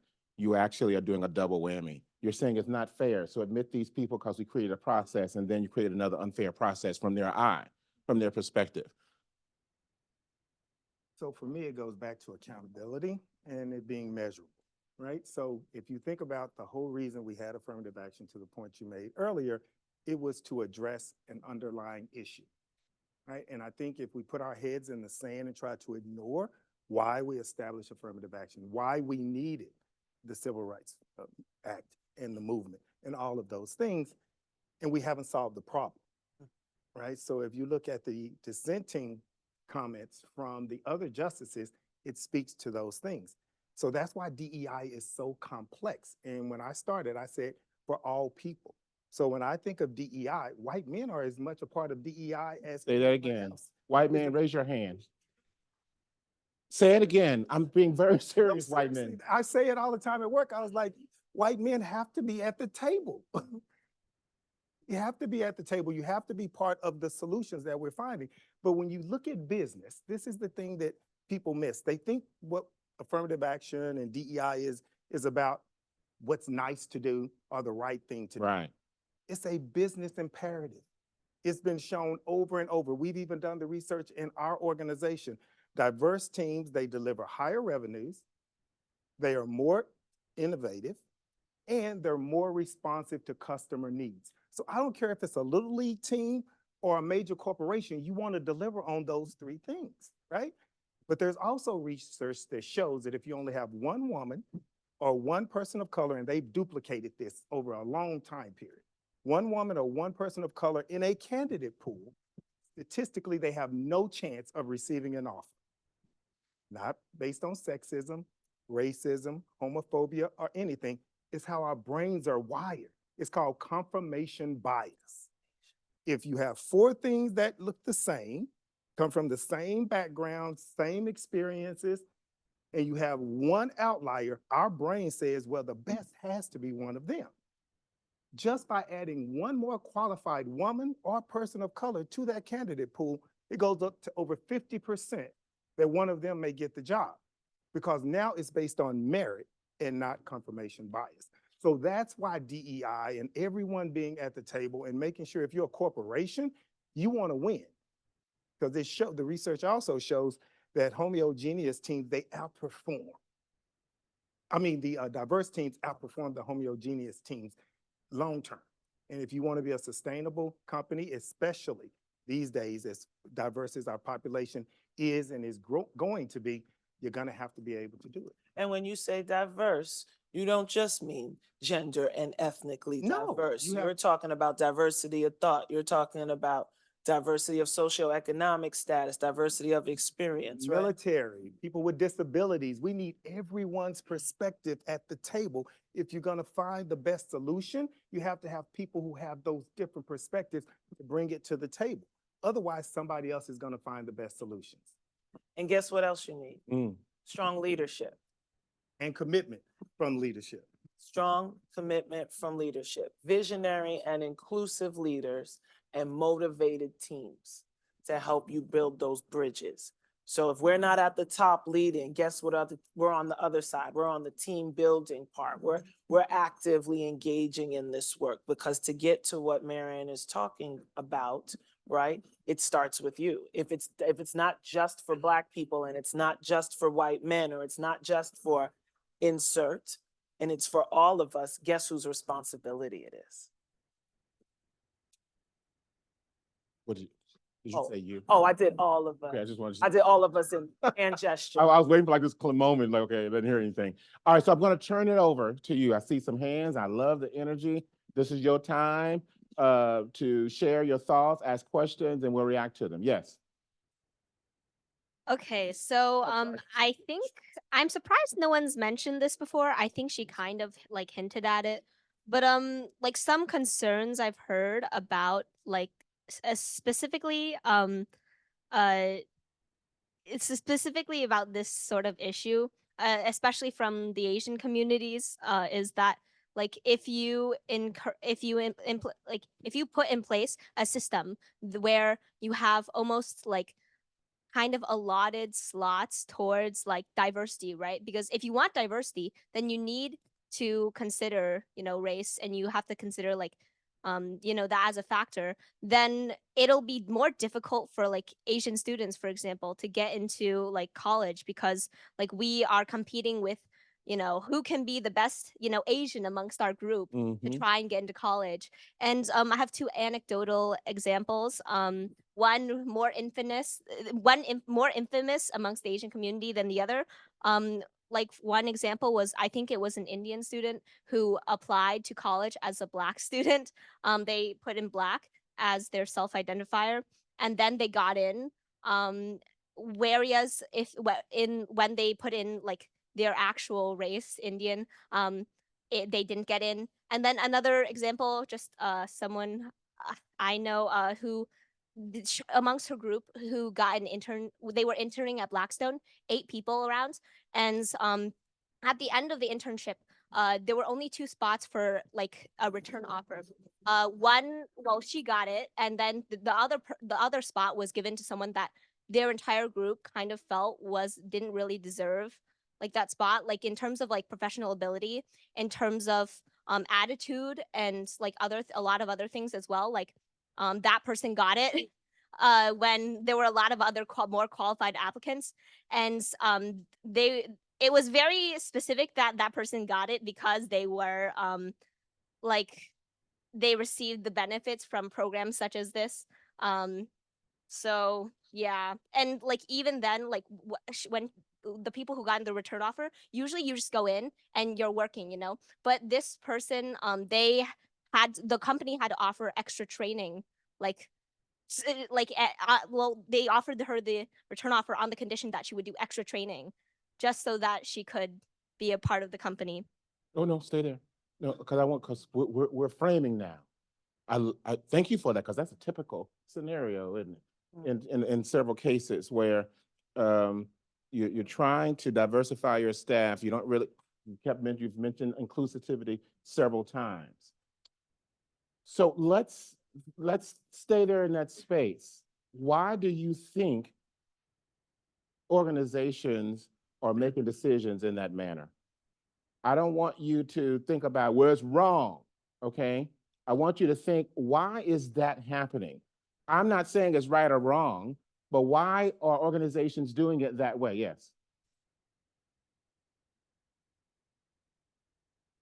I mean, like, if I had to guess, it may not even be like because I feel like something like that, and I feel like the whole like concern with everything around something like that is perception in a way. So maybe if we're talking about framing here, maybe it's not how the businesses sort of like are handling business in that way, but maybe how we perceive it almost. Because I feel like with all of these college issues and something like that, we talk about, needing to compete, being the good one of our race and all. It kind of almost seems like DEI is being not necessarily like a one-to-one equation, but like there is like, I think, the connotations of a quota almost in a way. I feel like we're kind of taking it in that way.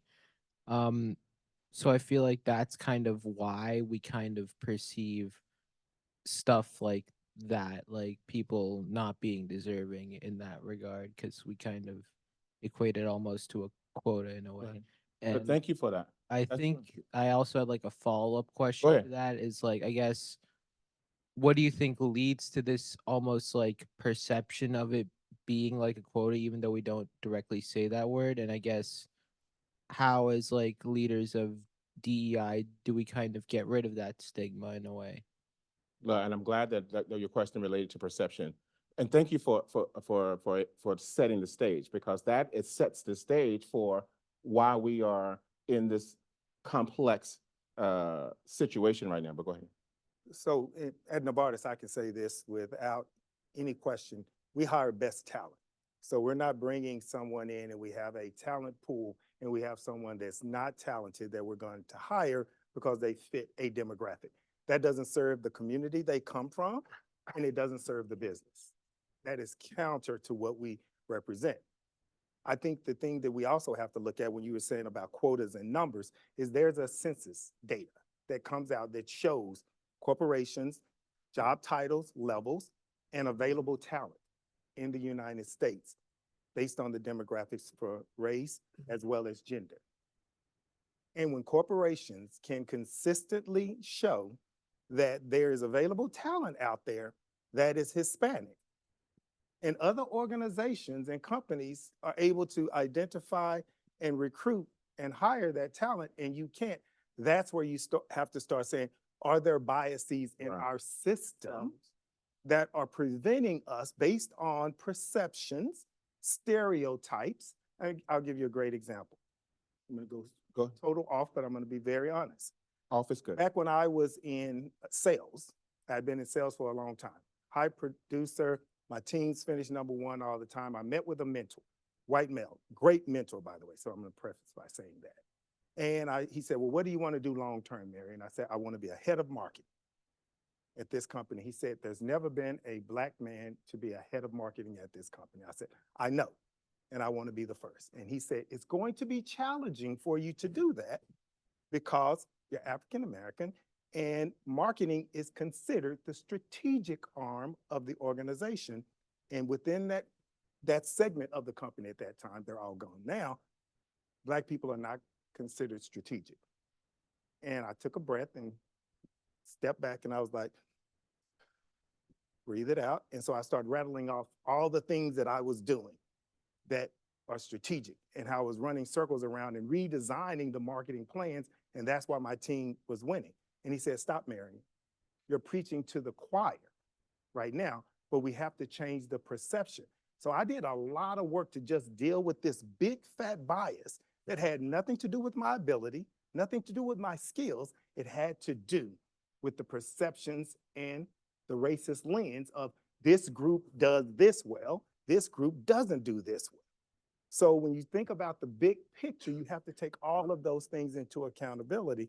And I have had huge teams. One of my sales teams, we generated $1 billion per year. And it was a very diverse team because I hired the best people. And then when I would see an opportunity, specifically in a community where we were not engaging, I was like, we don't have the insights. We don't have that connectivity. Can we find something or a consultant or something that can help us connect from a business perspective there? So long way to say that it's not about quotas. I never will and never have hired someone that was not qualified for the job. The perception that people from certain groups are not qualified for a job, there's nobody out there that's qualified, that's an issue because they are out there. That's why I'm glad that you, what's your name? Thank you for setting that stage along with Angeli, because perception, I just equated to, for me, let's change the word to bias. It's bias. That's it. And let me also share this with you. Our bias will never go away. I don't think you should. I used to say 3 years ago, run far away from the workshop that says the 5 steps of removing your bias. It's just who we are. You're judging me, and I'm judging you. It's just the nature of we as human beings. So then if that's the case, then what do? Leaders, because I don't want you to look at this as a student anymore. I want you to look at this as you are the framers. You're helping us solve this.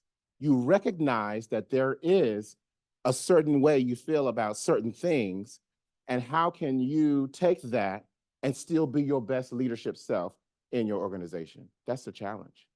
I can tell you how I solved Yes. that challenge. In coming into this DEI work, I'm about 1.5 years in, coming from as a business leader, right? To the point of the bio and how we landed. And one of the things that I did when coming into the role, right, once we decided I was the right person at the right time to help navigate what I'm calling an inflection point. I think post 2020, it changed everything for everybody. It changed our mental health. It changed workplace dynamics. It changed systems. It changed people, right? Holistically, I think everybody can agree on that. When you have systemic structures of power that are in place, it takes time to unpack that, right? So the bias or the perception that we're navigating through, right? How you determine language, setting a strategy also helps to anchor and guide the path forward. So in my case, the setting of the strategy became very apparent that we needed to educate my workforce, my ad sales team on this work that needed to be done within our group. Because our culture, right, how we're connecting to each other, what we're bringing to the table, how we're going forth with clients and how we're engaging with each other needed to expand and grow. So in setting that strategy, anchoring it in education, it was about educating ourselves about who we are as a workforce, seeing the dynamic nature of what our workforce looked like from a data standpoint. And then it also became about educating our clients, if you will, about the consumers that consume our content, right? What we call multicultural audiences. I'm in a media company. So part of the education for the marketplace was also, oh, yes, of course, NBCU has shows with diverse talent. Of course they do. But saying that we reach these diverse audiences outside of Telemundo was different for us. So part of that infrastructure of managing around the business and the people was about educating them on both sides. Then after you educate them, how do we begin to collaborate? Because by the way, what did I start by telling you? Learning is continuous. So I tried to infuse that as a core value into our workplace, even through workplace change and leadership changes, right? That's part of how we do it. So again, anchoring the strategy so that any tactic that falls underneath it can still umbrella back to what are we trying to accomplish? What is the business trying to accomplish? End goal, no matter what company you're at, net, it's revenue. It's revenue. Revenue at the end of the day. So how do we begin to educate people so we can connect to the marketplace to generate revenue? How do we begin to collaborate across, up, down, sideways, and across amongst ourselves and with our partners? And then how do we begin to hold them accountable? Educate, collaborate, and drive accountability. Marion talked to you about what accountability and different mechanisms to pull for that. That's a holistic approach. And if you think about it from an integrated model, as I was thinking about, these are all the things that I'm trying to influence and inform my leaders who have bias, who have a certain way that they might think, who have a certain type of way they might recruit, who have a certain type of person they might promote. So all of these things from a leadership perspective, from a DEI leader perspective, are in play for me whenever I create something, whenever I engage, whenever I think about my audience that I'm speaking to, so that they can hopefully glean something that they can then take away to help us continue to drive the business forward. And I just want to ask one thing around bias, because you said it perfectly, but I just want to crystallize it a little bit for the students. So we all have biases. We're always going to have biases. The challenge is understanding what yours are, and that comes through the education. So we've done a lot of research in our organization, and people have taken exams and they've looked at their stuff, not for their manager, not for anyone else, just so they understand themselves as individuals and then ultimately as leaders. Corporate training in your case? Yes, corporate training. But then what it is that our biases, how do we manage them at the time of decisions? That's what's most important, because we're going to have those biases and we have a default, right? But at the time of hiring, promoting, layoffs, and all those things, are your biases dictating the narrative on who is hired, who stays, or who gets the promotion? So those types of things are really important. Understanding what your biases are or may be, and then how do you manage them at the critical decision? Well, Victor, I got to jump in on that. Appreciate it. That's Go ahead. That's news that this room can very much use. Okay. I think you're talking about this test, the project implicit bias test. Yes, that's it. Implicit bias. I sent you the readings that were on the syllabus to prep. That's on the syllabus this Thursday, Friday. Wow. So everybody in this room is going to have a chance to do what you just said and reflect on how that bias shapes decision-making. And don't get angry at the results. No, because when I got mine, I was like, ooh. Oh, you're going to blame the test. Stupid test. Well, sometimes people find that they're biased against themselves. The test reveals it at that level. Yeah. And that's where, and then when you have the information, now you can do something about it, again, at those decision-making points. So I'm happy that they'll have Thank that. you. All right, class. But look at how much of this is business and how much of this is self-work, right? The implicit bias test is about what we talked about in the social justice of it all, about the humanity, right? The connection back to the one thing that we can control, which is us. And we That's are big and small. I teach an EMBA class. Don't laugh at me, John. And the first thing I say in the EMBA class is, as Biggie Smalls would say, you can't change the world. You can't change the world until you change yourself. And then the EMBA students like, hey, Biggie Smalls never said that. And I had to get a clip of Biggie Smalls saying it. But to your point, can I just recap some things? Educate. What else did she say? Collaborate. And what was the third thing? Drive accountability. See, I didn't know that. I'm putting it in my head because even I'm learning tonight. That's actually a good leader. You're being educated right now. And the bias, our graduate students have to take this test, and it really tells them where they are in terms of like how they navigate with people who are different from them. And it's a very emotional time.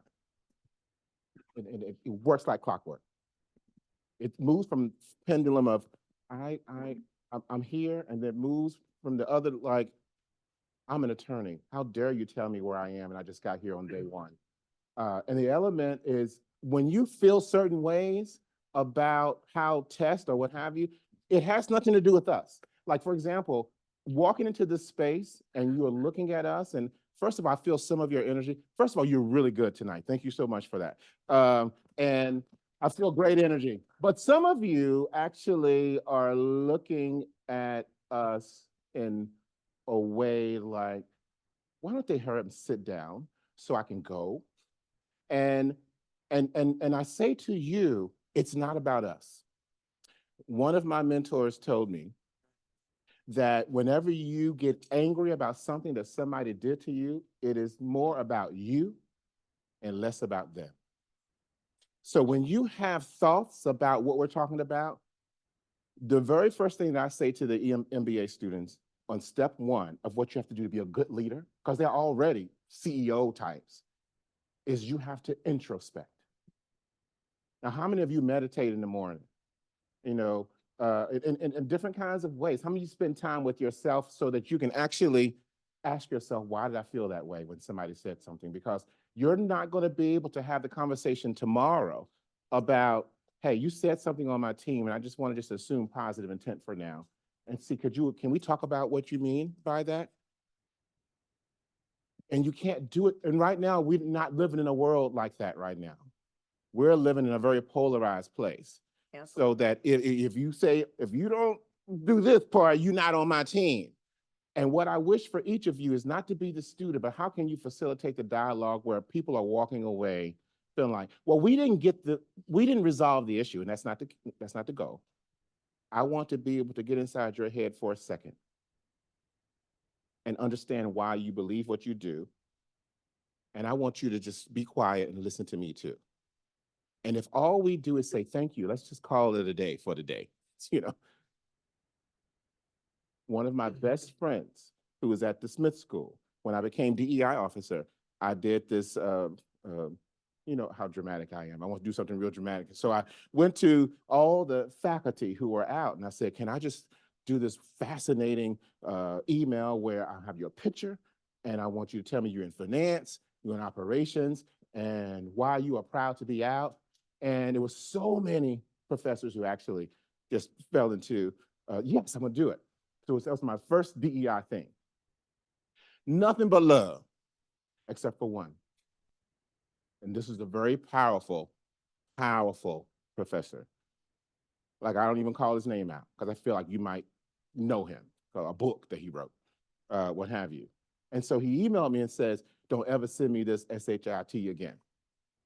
I'm at my home office and I'm like, whew, my heart started beating, John. I'm thinking, okay, how am I gonna handle this? And so I walked away for a second. I said, well, you know, thank you so much. You know, we did this in collaboration with all the faculty, and we decided we wanted to do this. And he then sends me an email and CC'd my boss, the dean of the business school, President Pines, president of the University of Maryland, the board.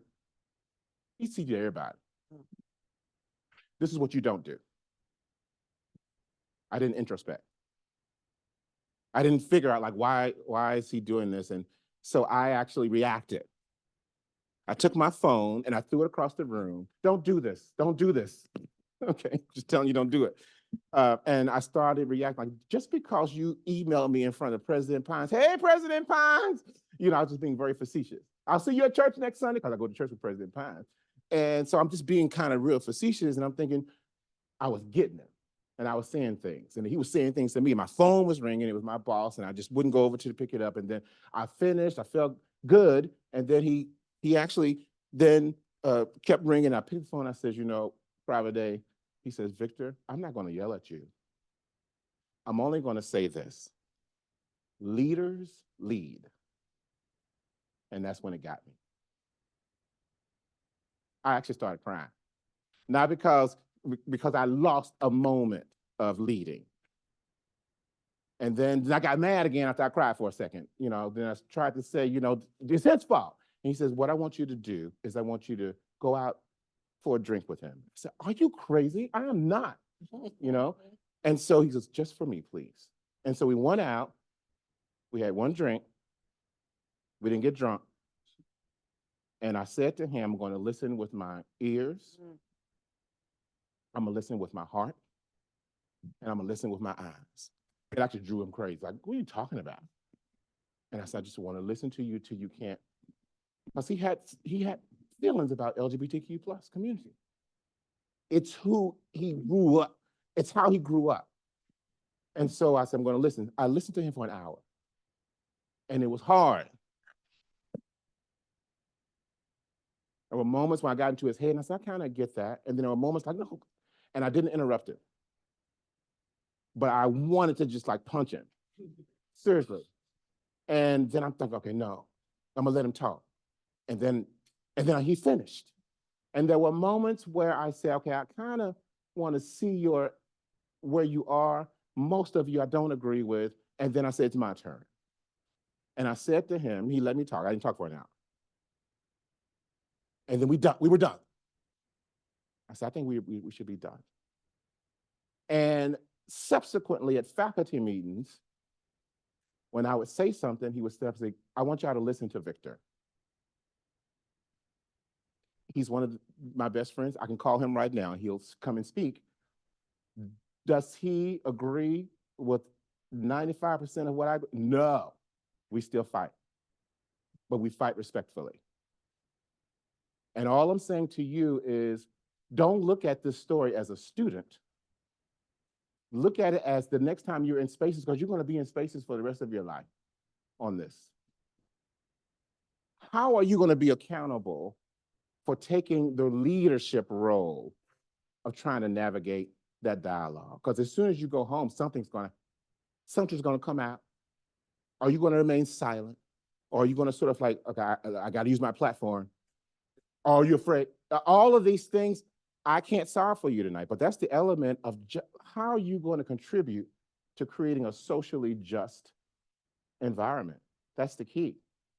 I want you to end because we're done. What kind of advice would you give them? I have an idea.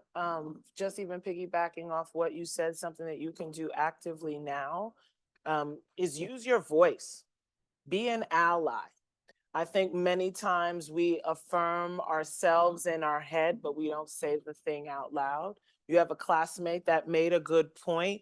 You got the next hand up and you're coming back. Don't repeat what they said and try and act like it's something new. It's not necessarily yours. Add on. Give the attribution. I love what Claire said. And I want to piggyback on that and add my point, or something that's disruptive that like makes the teacher or makes your other classmates think that might be a little new for everyone to hear. But you resonate with that. You've been the quiet voice in the back. Maybe you speak up and you say something and you tap in and you agree. Other things that you can do as you're thinking about how to navigate this space, I would say show up in your office of career. I forgot, Wasserman? Wasserman. Okay, still got it. Show up to Wasserman. Find out what types of organizations and companies have the same values that might be akin to the things that are of interest to you. Right? All the things that you're talking about, companies are coming forward. We're saying who we are. We're speaking our brand values, and hopefully the leaders are representing it in truth and in action, right? But go and do some research. Challenge those establishments. Ask the hard question. Don't be afraid to use your voice. For me, what I would recommend that you all do is think about something that you feel very passionately about that you don't agree with. Ooh, And commit to learning more. did y'all hear that? That's a good I one. love that. Something that you feel very passionate about that you don't agree with, and commit to learning more. The more you dig in, the more you understand the other perspective, and the better leader you will be Yeah. long term. That's it. The other thing, is emotional intelligence. Ooh, good one. You were talking You learn about it emotional before. intelligence?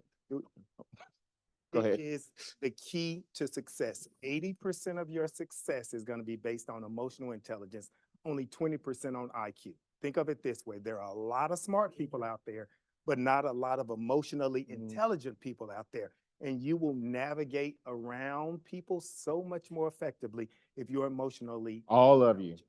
all of it. All 475 of y'all. Oh, what are you walking away with tonight so we can be done? A t-shirt, yeah, but you gotta say something. You just can't walk away with a t-shirt. What are you yes, what are you walking away with? Think critically, yes. Fine with your beliefs. Even if the entire thing don't align with your beliefs. You're not sacrificing your whole belief. You're just trying to think critically about the other person's view. That's all we're asking.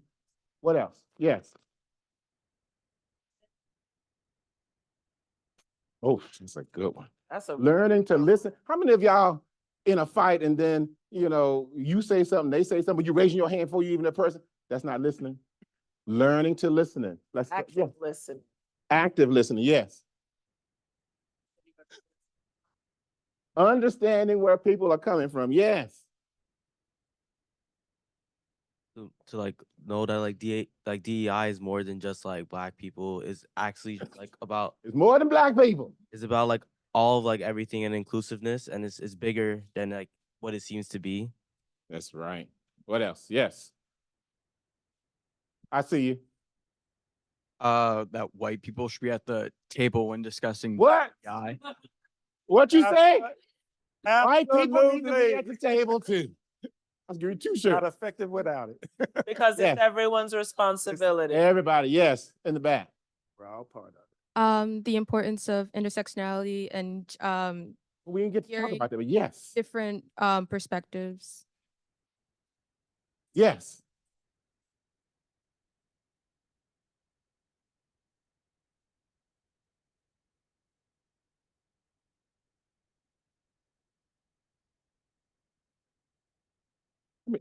Telling y'all, love this class. Great. I don't know what happened in the climate change discussion, but y'all did good on this. But Victor, you had one up here. yeah, Raising this. but I want to make sure y'all understood what was just said. Recognize you got a bias Yeah, I'll have. and then deal with it. Yeah. Confront the uncomfortable. Event may happen, but you should be able to like reflect on it. I got more shirts and stuff. If y'all want to just have conversations with me in my office, come on, we can just have a cup of tea and then continue. Please join me in thanking Kimberly King and Marion Brooks. Thank you. I appreciate it. Thank you. I appreciate it. Especially y'all did good.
Yeah. Doesn't matter. I'll be here. Finland LaGuardia. Yeah, that's the classic. There are like three of them, but that's the one. Holy.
Yeah, they gotta hurry up. Yeah, people wanna stay down there. You have to leave the thing. Well, they will.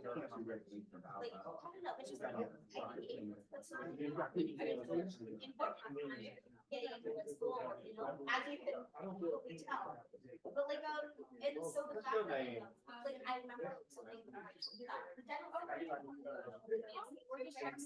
were like, oh, I won't cut access. So all the but that's exactly it. We actually want like well-rounded, we want people who, you know, do,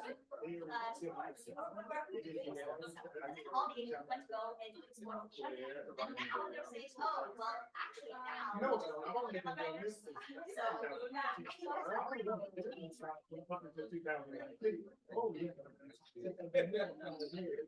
what made you thought like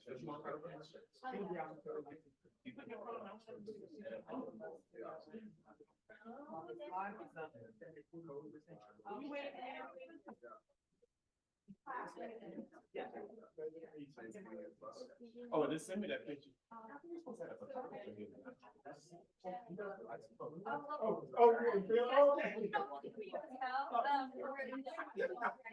I kind of knew that.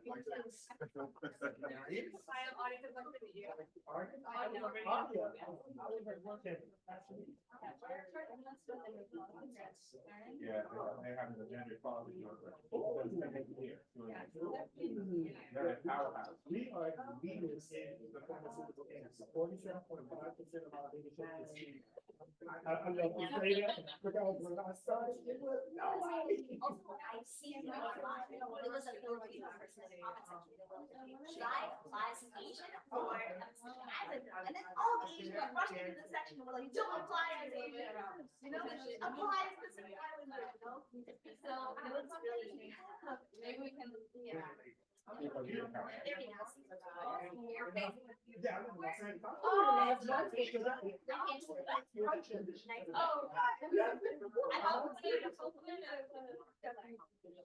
yes, I was. I woke up at 4 a.m. No, 4 a.m. I woke up at 4 a.m. Now we got to take this picture. Unless y'all not hungry.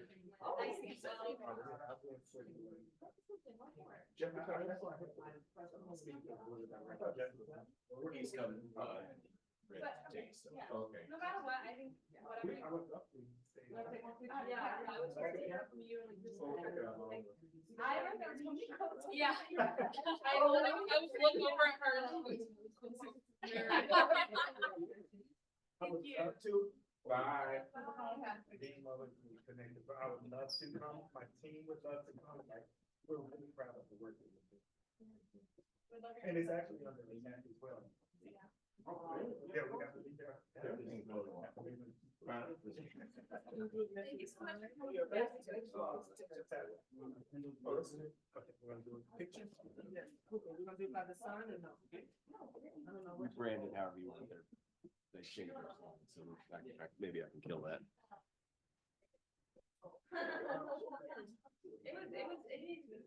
No, you didn't have to. What you said? No. Yeah. They always want to thank somebody. Somebody has to be the person to stand up.